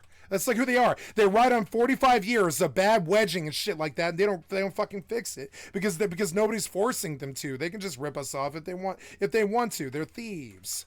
You know? Like, damn it, man. Like, your game is so good, but that wedging, man, it came close to making me want to uninstall the motherfucker. I see this behavior in your modern games and I'm like, ugh. I really feel sorry that I supported you sometimes. Other times it feels really great. But times and moments like that when you wedge me against a fucking corner, against a tree and 2 mobs, I think, yeah, you suck dick at this and you need to get better at it. Get the wedging the fuck out of here before I punch you in the fucking face. I'm serious. 27 years of it, it'll make you want to punch the developer in the fucking face. And I've never met a gamer who would disagree either. That it's rigged and that they would never win. Punch you in the fucking face. Never mind too. Little kids don't. I don't even know you. That they're not going to win. Whoever just wedged me there, I want to punch you in the face. Just told them that this is a fun game and that they can win these items just like they did. And that is so manipulative. Fucking wedging. To be putting these gambling advertisements on your channel that you know little kids are watching. Primarily little kids are watching, because in the back end of YouTube, that is all you see is who's watching your channel, what age, where they are in the world, everything about them. And you are still putting forth this content, and not only just putting it on there, but the language that they use in this little paid promotion is really trying to entice people to end up spending money, and of course using their code, which they are going to benefit from even more, because I would bet a lot of money that they will be getting a cut of everyone who uses their code and therefore loses money on the site. So keeping all of that in mind, we're now going to discuss what they're doing over on fucking Kick. wedging. And the Ace family so have fucking never angry. been streamers. They've Being always fucking put videos violently up, angry. and if you Fucking have ever wedging seen after any of 27 the fucking years. I accidental remember screaming about it when I was uploads they have 13. released, where Fucking there's a few wedging. times that they have accidentally put the raw Since footage up on PS1 YouTube, era, there's since one Game Boy video era, most they people have wedged already you. seen Even in where Zelda Austin games, they is wedge you. freaking out 2D about games, his they'll hair wedge and you. It's being on bullshit. camera. Fucking bullshit. Bad design in every game I play. Fucking wedging. No. Good thing I don't have to know. I'm gonna say it. Good thing I have to do a camera day. Okay. God. Okay. My hair looks fucked up. I want to film like this. Let's just go. Okay. Look at her. Just over it. Okay, 1, 2, 3. Hey, welcome back to our channel, guys. Oh my god. Okay, Yeah, so my so- issue isn't even like the swearing. I guess Fuck! you swear in front of your kids. Come on, man! Your one-shots and your swarms and your wedging are terrible. Girl, like, was Fucking so terrible. conditioned for this shit. Microsoft won't give me my mouse so I can fucking pause this. Do you think you could give me 3 seconds to eat the food before I get stabbed in the fucking back by the fucking 17 mobs that you aggroed me with? Really, do you think 17 mobs is really necessary? You and New World can suck a dick with your terrible ass design. 17 fucking mob aggro on a single person. Suck a dick. You act like me wandering through the forest should be like aggroing all of SM Cathedral or something like that. And I say, suck a dick, bad developer. Fuck you. That's why Valheim never did do that well. You can see it. It's plagued with problems, just like all the rest of them. Get me fucking wedged. Get me fucking swarmed by 17 fucking mobs. That's why New World died. We watched you engage in the same horse shit. Why the fuck would you ever put 17 mobs on one dude outside of a fucking dungeon? Cocksucker. I'll say it to your fucking face, too. Fuck you. Piece of shit developer. Fucking asshole. Fucking asshole, dude. Like, man, like, I'm sorry, but, like, watching you guys do this is like, come on, man. Wedging in 2023. You want to know why I don't play Fortnite every day anymore? Because I know what's going to happen if I touch a fucking wall. You want to know why I'm not going to buy the Elden Ring DLC? Because I know what's going to happen if I touch a wall. I die instantly, despite having the best armor, 500 wins, doesn't matter, whatever it is, whatever game it is, doesn't matter what the accolades are, got all the armor or the wins or whatever the fuck, it doesn't matter. The game's gonna embarrass you on a wedge or if you touch a wall. Don't ever touch a wall in a 3D game or you're just dead. You can't move anymore, you're wedged. You can't even fucking move your camera anymore. It's disgusting. And watching you guys like choke on it, it charge us billions of dollars for it. Makes me sick. Fucking sick. Assholes. Even in this piece of shit, 1 gig, $20 game, you fucking wedge me. Fucking assholes. Fallout 76 wedging. Fucking every game I play, fucking wedging. I didn't want to go off on an hour-long fucking thing. I was having so much fun. I played Valheim for, 12, 13 hours over the last day or two. It didn't even get angry once, but you wedge me like that, and I think, yeah, maybe never play your game again. Maybe. It's that bad, cocksucker. It's that bad. Don't do it to me ever again. But the truth is, if you're doing family vlogs, I'm sick of your wedging. This is what it's Like, I'm sick of the American government. I hate it as much. It affects me so much every day. I need you to fucking stop wedging me in every single game I play. I need you to stop doing that. I mean, I still do, but like if you're like Assholes. feeling weird or you're feeling like there's something like you don't continue to film. Like I've been mad before. Like Friday I was mad, and like we just don't do TikTok. We just stop doing it. If it's like not fun anymore, then you're like Yeah. causing but they that probably friction. do that every day, and they have to power through it. Ew, and then And there is one other one where their dog has actually bit or like nipped at their son, who was very, very young, like still a baby at the time. And the footage that they uploaded was basically Catherine and Austin trying to say about 5 lines that were pretty much, today was a success, the baby's fine, and the dog accidentally nipped him, and thanks for watching, like, subscribe, comment, and we'll see you in the next one. This clip, which I'll link below, goes on for over 12 minutes as they literally restart. He cuts her off, she cuts him off. The kid comes over and Catherine's like, can you get off me? And then she's like, and it just starts over and over and over. And whatever their editor is being paid, it is not enough, because I cannot imagine having to go through all of their footage if that is just them trying to get out 5 lines. Because Drew Gooden has mentioned this before, but I swear these people have never even been on YouTube. I feel like they just have always had people filming and editing for them, because I just feel they can't be this bad if they've ever had to sit down and edit, because they're literally trying to get out 5 lines and it takes over 12 minutes. So I'm trying to get still with it. You can do it like that. Go ahead. So what are you gonna say? Alright, Ace Family, today was a success. Alright, Ace Family, today was a success. Yeah, you So should. So now we're good. So should be like. so with that being said, now we're good. With that being said, We know you here. Now we'll take it. with that being said, we're gonna close out. With that being said, we're gonna close out the video right here. So thinking that they're going to go and stream when they can't even get 5 lines together is crazy, because they have never streamed before, and I don't know what a family channel would do on a streaming app like Kick. But regardless, they've tried to move some of their audience over. Wedge me The again. Instagram currently has 18.5 million subscribers, and they actually have been losing subscribers pretty much over the last 2 years. They almost had 20 million at one stage, but they haven't actually had a positive month growth of subscribers for over 2 years now. And when it comes to their views, a couple of years ago they were getting 10, 20, sometimes even 30 million views on one video, and now they can barely scrape together 500,000 on a video. There's some of their recent videos that even my recent videos have more views, and I am like a tiny speck on YouTube, and they have nearly 20 million subs. So they tried to basically move some of their audience from YouTube over to Kick, and they decided they were going to do a Tesla giveaway to do this.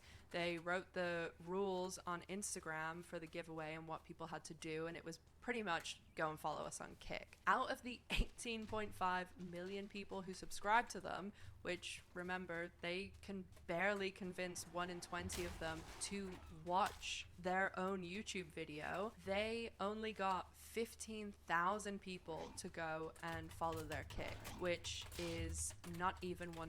It's not even 0.1%.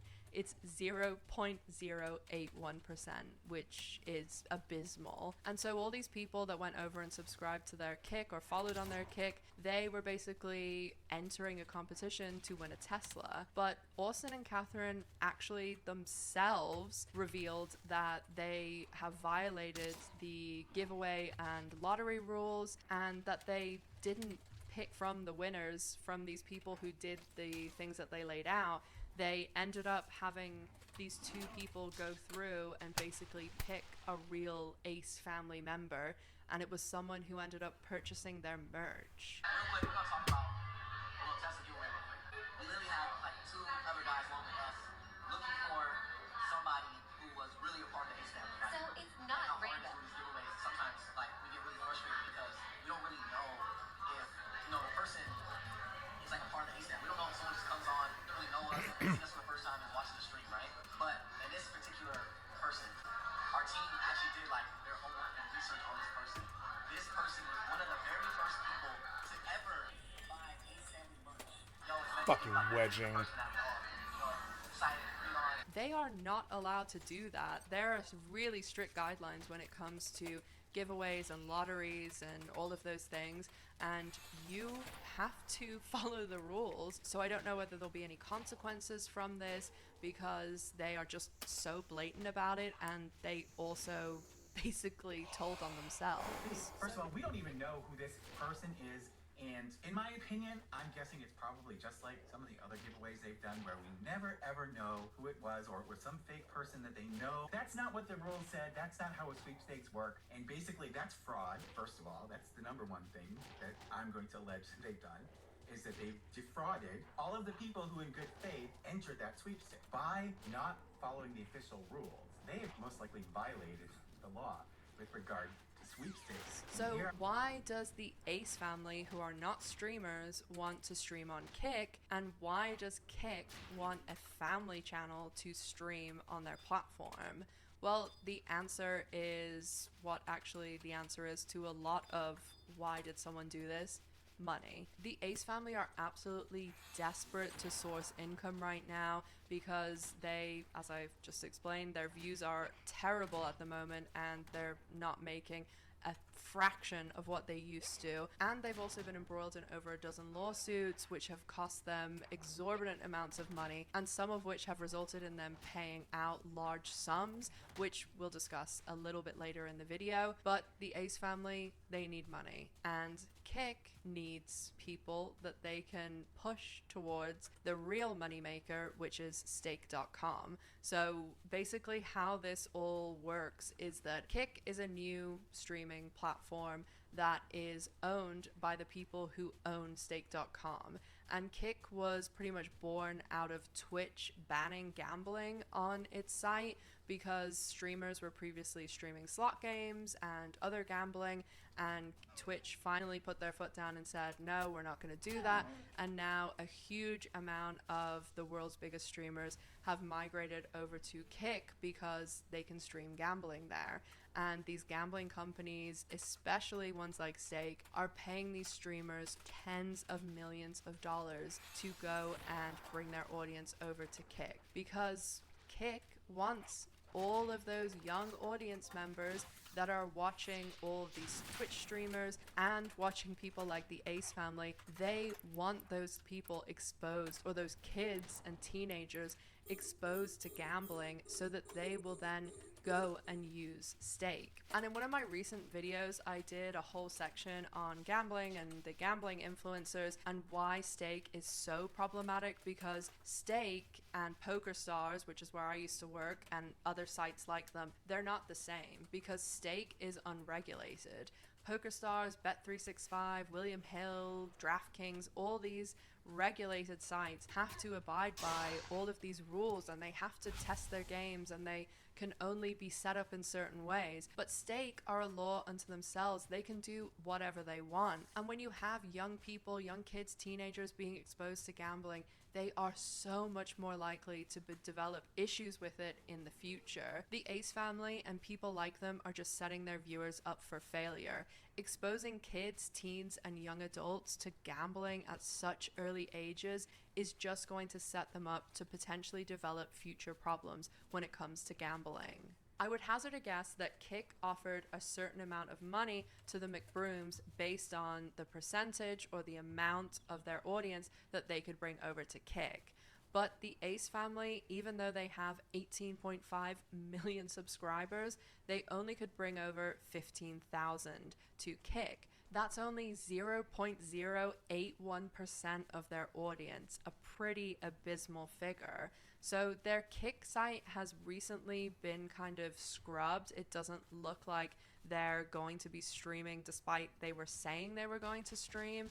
But I really still wouldn't be surprised if there was something worked out between the McBrooms. Maybe it turns into something with Austin and Catherine, because Kick just seems to be throwing money at people to try and bring over as many young and impressionable audience members as possible, so that they can then see gambling on Kick and be funneled through to Stake. Because Kick is even offering creators 95% of their subs and revenue, whereas platforms like Twitch offer the majority of creators 50-50, and YouTube offers live streamers 70% of their live stream cut and takes 30%. So I highly doubt Kick has found out some secret way to operate, that they can just operate on 5% that they take from creators, when Amazon and Google and everyone else has to take between 30 and 50%. I think it is much, much more likely that Kick was set up to basically be a loss leader, and that they are just satisfied to have Kick operate at a loss, because it is going to pump so much money God damn it. Stake, because Fucking Stake hitboxes and Kick are owned and operated by the same people. And when I say these sites are making an exorbitant amount of money, you cannot imagine how much money they are making.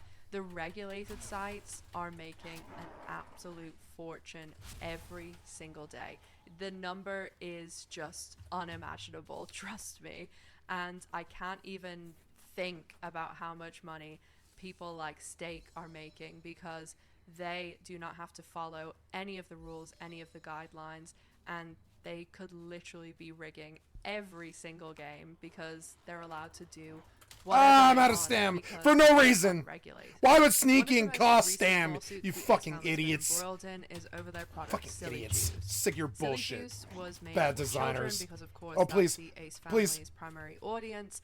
And this juice was packed full of sugar and also extremely overpriced, with 6 Fuck. bottles, small bottles, being about $15. A lot of people who purchased the juice Fuck. also found it in a less than desirable condition, with some even being found with mold inside them.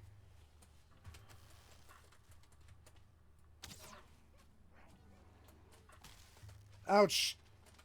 1 health. Oh. So I'm not bleeding, am I? No, no. Silly Juice ended up being an incredible flop, and the company the Ace family partnered with to make the juice, which was a company called Langers based in California, has recently sued the McBrooms for failure to pay their invoices. Failure to pay invoices is certainly a theme you're going to be seeing throughout this video. The company Langers also stated in the lawsuit that Alan McBroom, who was Austin's father, tried to take over the company so that they could have all the profits for themselves. The lawsuit between the McBrooms and Langers over Silly Juice is still active. So the Ace family will use any means necessary to exploit their young fans. This can include bad products, which we've discussed, and actual events. But now I want to talk about one of their well-known scams. You guys got scammed? And that was the Ace Club, which was basically just supposed to be an app, and each of the family members would have their own section of the app, and it would have, you know, videos. And the way Catherine and Austin talked about this app, it was going to contain so much stuff. They were even talking about sending out birthday cards to people who'd purchased the Ace Club, and I'll drop the clip in here of them kind of talking through what the app is supposed to be. Welcome to our new world, where we're doing raw, uncut, uncensored, exclusive content we're only going to be seeing here. We're also doing major giveaways every month, whether it's giving away $10,000, buying someone a car. We're also giving away the first East family car, which is our G. So here is the website. As you can see, they have a video where they open it up, and right here they talk about the relaunch. They were doing a 99-cent special for the first month, and then after that you get charged $20 a month. But they haven't updated the website to reflect that. And for $20 a month, what are you going to get? Because that's more than Netflix. So they just say it's coming soon. I mean, a lot of these things that you click on don't really have anything. Special events, nothing. Doesn't have anything. Live stream has 1 live stream. The Ace Club and the website were quickly abandoned, even though they were still taking money for many months with no updates, nothing provided on the site. And the Ace family didn't speak out or provide any explanation for why the site was closed or what was happening with it. Win amazing prizes. What we're giving away: $10,000 cash, fully paid vacation, college tuition completely paid for, your fertility treatment paid for. That's what I'm going for. Many people also won't be surprised to hear that the long list of giveaways were never met either. We will draw the winner on date of each month. Someone was supposed to fill that in. And finally, the Ace family promised that one of their members will win a house. But there's a problem here, because this has been going on since September, and there haven't been any giveaways at all. After a significant period of time, Austin finally addressed the Ace Club debacle on an Instagram Live, and one of the most infamous Ace family clips was born. You guys got scammed, and unfortunately, the people that we partnered with in that adventure, they end up, I don't really like to talk negatively, but they just weren't good partners. They end up unfortunately scamming us, and it kind of like hurt us in a way, because in reality, you guys got scammed. The Ace family has never, ever taken any accountability for anything that we're going to talk about in this video, and there is a lot. They never admit they've done something wrong, they never apologize, and all they say is things are being misconstrued and people, haters, are out to attack them. It seems what happened here is what seems to happen a lot with them, is that they put out a product or a course or an event or something where they want to make a lot of money very quickly. So they will cobble something together in the most lazy, fast, and just terrible way, because the product, event, or course will not be good, but they just want to get the money as fast as possible. So here with the Ace Club, they've obviously just looked at like throwing up an app without realizing that you can't just pay someone once to put an app up. You need to maintain it, you need to do updates, and when things like iOS has an update, you're going to have to update your app, and it's something that constantly has to be worked on and maintained. You can't just flip a switch and say, oh, you're joining the Ace Club, give us your money, and then you don't have to keep even making content or anything like that. So this obviously went nowhere. So I'll leave it up to you to decide. Did, in fact, a mystery developer take off with all the money, or did Catherine and Austin keep the money after realizing all of this Ace Club app was too much time, effort, and money to actually make and maintain any sort of viable product? So next I want to discuss the How I Became a Millionaire course, which is basically the Ace Club repackaged and with just Austin. So Austin launches this course for $50 a month, $600 a year, and it really seems as though he launched this to try and take advantage of people that either had been let go from their jobs during the pandemic or needed to make additional income, because he's living this flashy life. And in the video that's the ad for the How I Became a Millionaire course, I was living here about 5 years ago with Catherine. At the time, I was going through depression. Now this is my home, my dream home, through the power of social media. he is talking about, you know, how you can do it too, and you can get this dream home like him and drive these fancy cars, and he's going to show you how to do it. In this program, I'll be teaching 4 courses. The first course is how to grow your social media platforms. So let me just. The second course is how to make money through social media. The third course is how to start a business. And the last course is how to grow your business. Okay, yes, technically, you could just Google all of that for free. And again, I know that most people are going to look at this and say, of course it's a scam, but we're thinking about it like as adults. You have to remember that most of the people who are watching the Ace family are very, very young, or even if they are technically adults, they've probably been watching these people for a very long time, and maybe they are 18, 19, 20, but they believe these people that they see, oh, this guy lives in a mansion and he has all this money, he must be successful. Because to a kid, someone like Austin does look wealthy and successful, but to adults, most people know that his behavior is the absolute opposite of someone who is wealthy. He gives the impression of someone who is desperate for money, because at one time they were earning crazy, stupid, ridiculous money, millions of dollars, but that was years ago. And now they maybe get 2, 3, 4 million max views a month. That's maybe $30,000, $40,000, maybe a little bit more, because they are a family channel, and family channels, you know, are really advertiser friendly.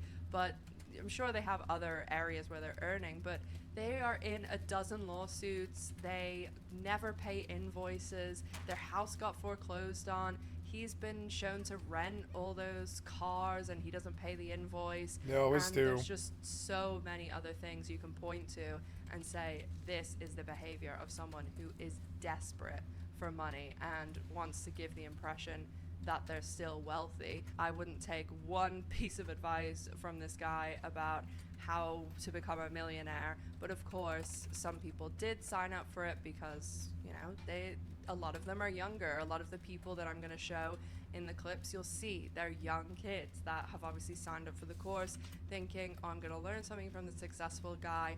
And spoiler alert, I'm sure most people can figure out already that this course was a big fat waste of time and a big fat waste of $600. It seemed all great to start with, but like once we actually finally got in there, he was late to live streams. The videos content that he would give us were very, very short, and there wasn't much information that he'd actually give us that was like something that we really didn't know. It was very common knowledge really for anybody aside from somebody. You can't teach this stuff. You can teach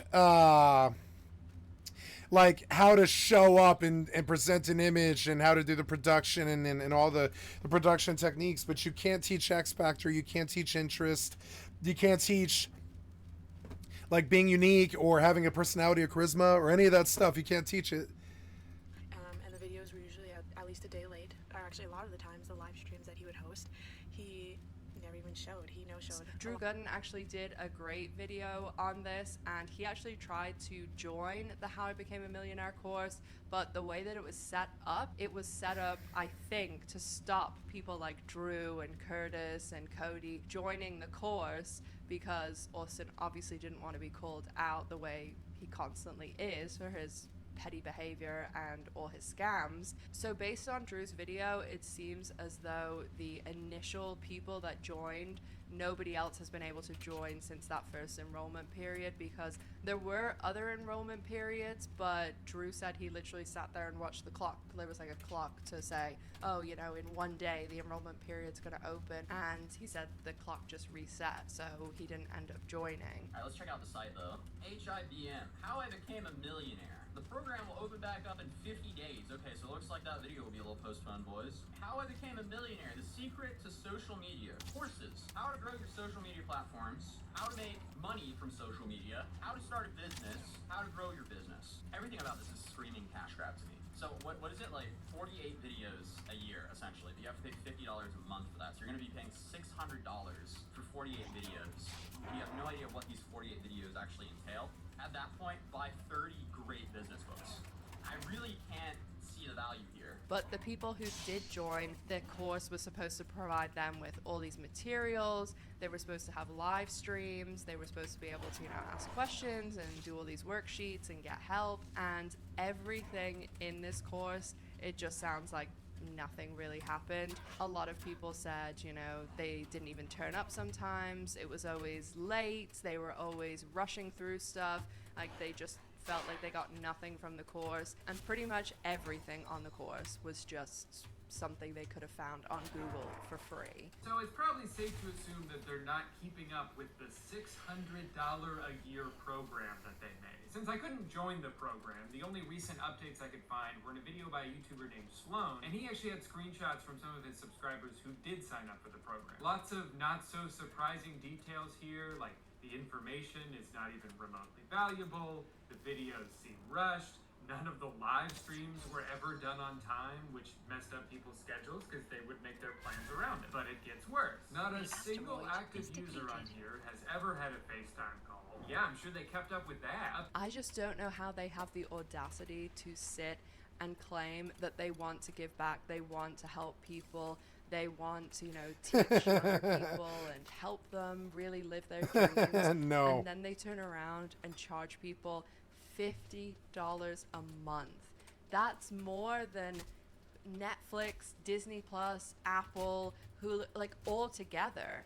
You think that that course is more valuable than like 5 streaming services combined, which obviously is different material, but it's so crazy. And if you really did want to help people, you really wanted to give back as, you know, someone in the first wave of successful social media personalities, and you really were a multimillionaire, you would just do it. You would just put some lectures or put some information on YouTube for free. You wouldn't feel the need to extract money from your own followers, who are mainly young people trying to make it and trying to earn just even a little bit of extra income.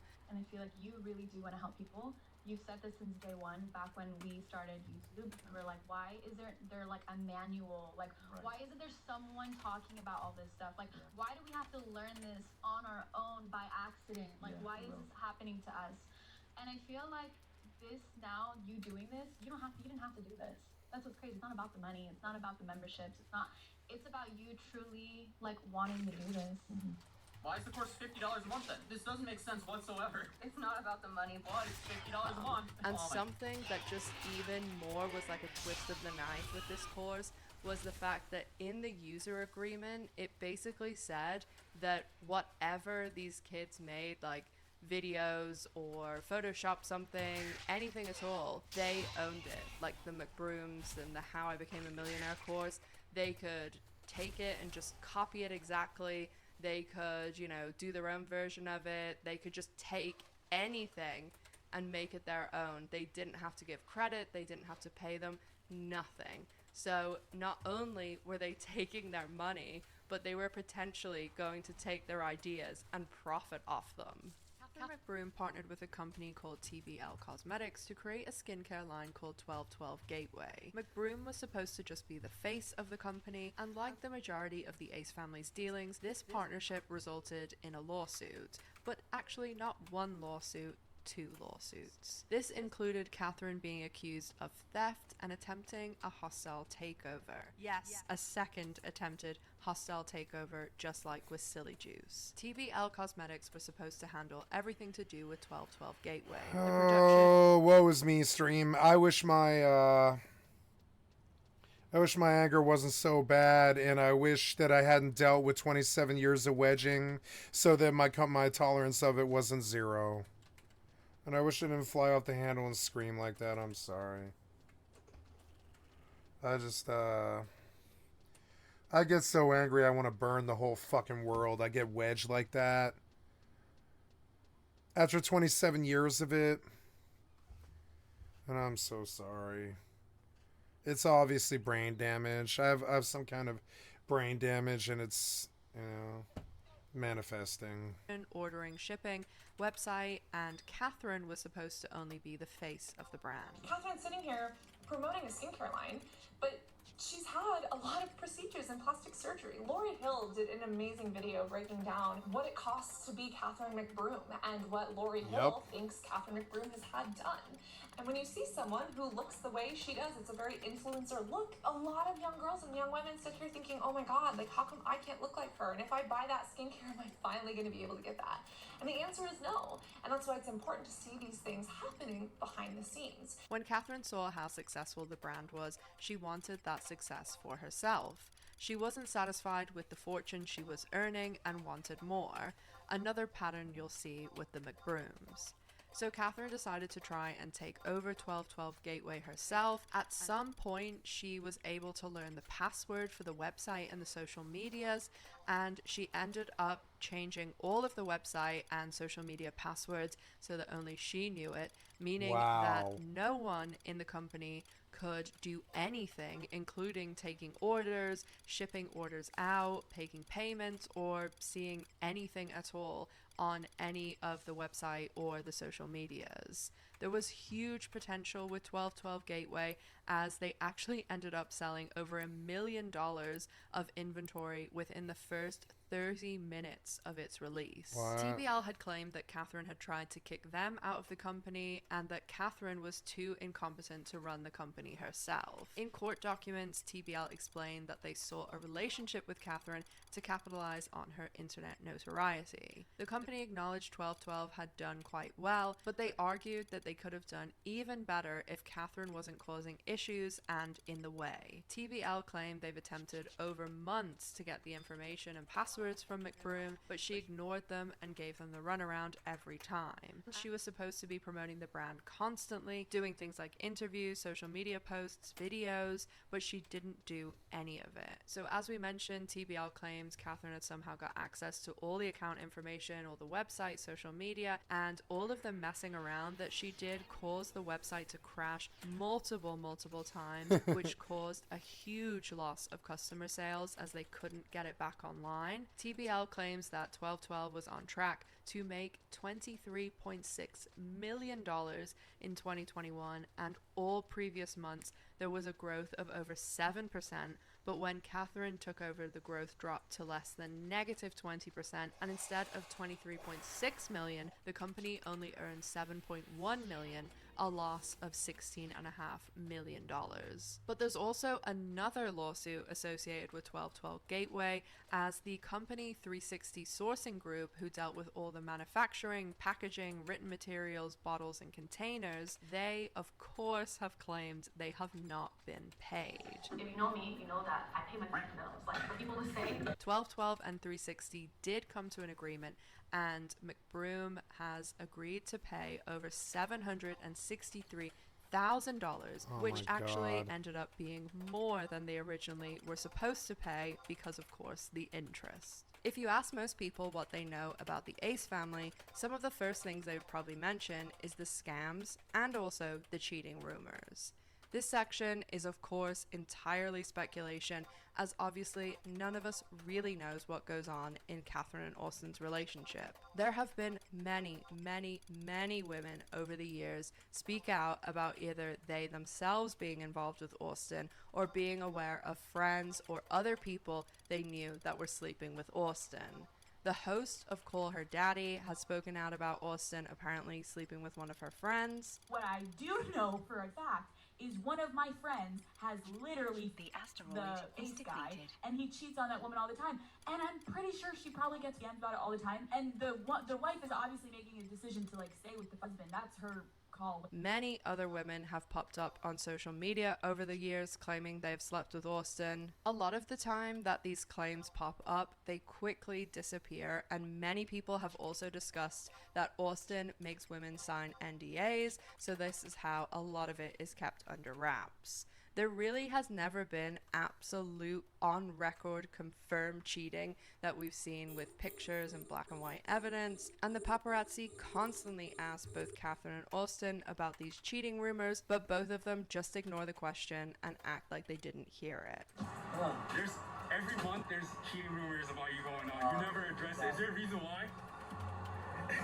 With so many women and friends of women and acquaintances popping up over the years and saying they've slept with Austin, this is of course just going to fuel the fire. These rumors are always going to swirl, and speculation is going to be rampant because we don't really know what's happening between them. We don't know what in fact their relationship boundaries are either. We don't know what their relationship status is. For all we know, they could have a completely open relationship. For all we know, they could be completely separated and just staying together for the channel, staying together for the kids, or staying together for both those things. But I'm sure somehow, someday, some way, the real truth will come out, because it always does. So this section is going to be the TLDR section because it's going to cover all three of their events and also their house foreclosure, and a lot of people have talked about this extensively, so I've linked some videos below if you want to know a lot more detail, but I don't want to repeat a ton of stuff that people already know and become redundant. So the first event that they ever did was the charity basketball game,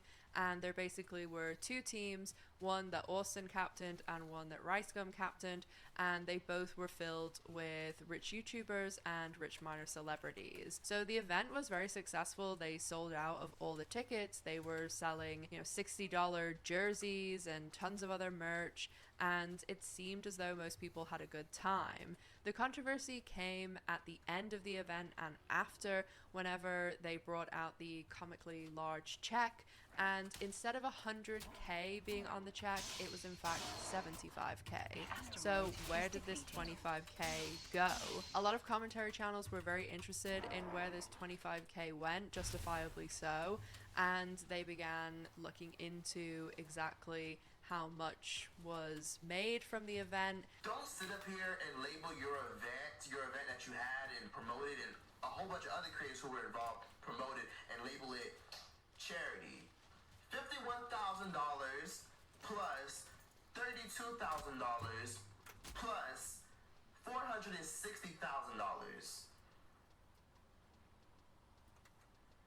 The answer is about 543,000 US dollars. The asteroid is depleted. And of course, the McBrooms make a ton of money off any event that they do. There's editors and camera crew of theirs that have come out in the past and said that basically any giveaway or giving back is what they love to say all the time. We love giving back, but these people that have seen them behind the scenes have said they just use that as a front, and all they're really interested in is how much profit they themselves can make. So a lot of the commentary channels ended up breaking down that the McBrooms made a lot of money off this, and then Austin came out and said, oh, well, we had to pay for all this security and renting the stadium and food and things like that, and didn't you know you had to pay for those things prior to the event and taking the 25K? I said we made 400,000, but I just told you that the tickets, just for the tickets, they took about over 100,000. That drops to $300,000 quick. That's just the tickets. I didn't even really tell you how much the venue was, because not one seat that was empty. They said they've never had that before. He seems nervous, like he's stolen a lot of money. For ambulance just to be there on spot, just in case somebody got hurt, right? Because we had to pay for them to provide food for our Ace family members. So nothing really ever ended up coming out of this but damage to their reputation, because they just basically didn't say anything about it. A lot that goes into events. I would love to make a video and like more in depth of what actually goes on to doing an event of this magnitude. You shouldn't say that, because they're gonna be saying, yeah, do that, Captain. We want to see numbers and charts. We ain't got time for that shit. Let's just move on. But yeah, on to the next question. just so you guys if they're a part of the Ace family, they know what it is. Lies, motherfucker. Because I know that they were selling their merch, their overpriced jerseys, and I also know that they got a percentage of the tickets. So it's like, all proceeds supposed to go to charity. It's all to charity. But it sounds like to me, y'all pocketed probably damn near $1 million. Allegedly.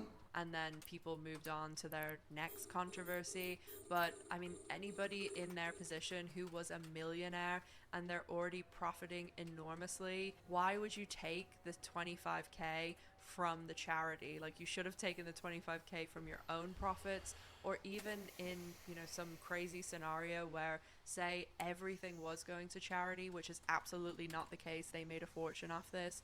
They should have put the 25K up themselves. I mean, come on, they're multi-millionaires, and even if they couldn't do it, I'm sure they could have gone to some of the YouTubers on the team and said, hey, why don't we all split this? Why don't we all put 5K in?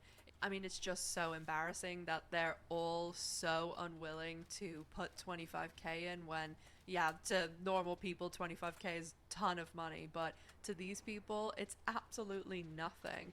And they would rather people, you know, breaking down that they've taken 25K from a charity rather than spend that money themselves, which, I mean, looking at who was at this event, it's really not that surprising. The next event that they did was a 100K giveaway, which also was surrounded by controversy, because Austin presented this event as though it was going to be some lucky winner, some lucky fan, anyone could enter, and I'll actually put the little clip in here so that you can hear what he says. PSA, I first want to start off by wishing everyone a happy new year. The Ace Family will start off this year by doing something fun and entertaining. So next Friday, January 11th, the Ace Family will give away $100,000 to someone who can get 10 3-point shots in a row. You think you can do it? Hit us up. So yes, ladies and gentlemen, the Ace Family is giving away $100,000. Damn. So here are the rules. Location, Los Angeles. Date, Friday, January 11th. Time, to be announced. We're only taking 20 contestants. Contestants must shoot from 10 different spots on the court. Whoever makes 10 shots in a row first wins $100K. All ages and genders are welcome. If you think you can do it, hit us up. If you think your favorite YouTuber or celebrity can do it, make sure you tag them. I also put the video on my Instagram, so make sure you tag them in the comments. Guys, it's a free $100K. You don't have to pay to enter, although we suggest, it's up to you, but we suggest whoever wins donates a portion to charity. You all know, Catherine, I love giving back. But it's up to you. So anybody listening to that saying, you know, all ages, there's no restriction on gender or anything like that, everyone can enter, you would think they're going to pick a fan. So a little bit of time passes and Austin releases the contestants who can win this 100K, and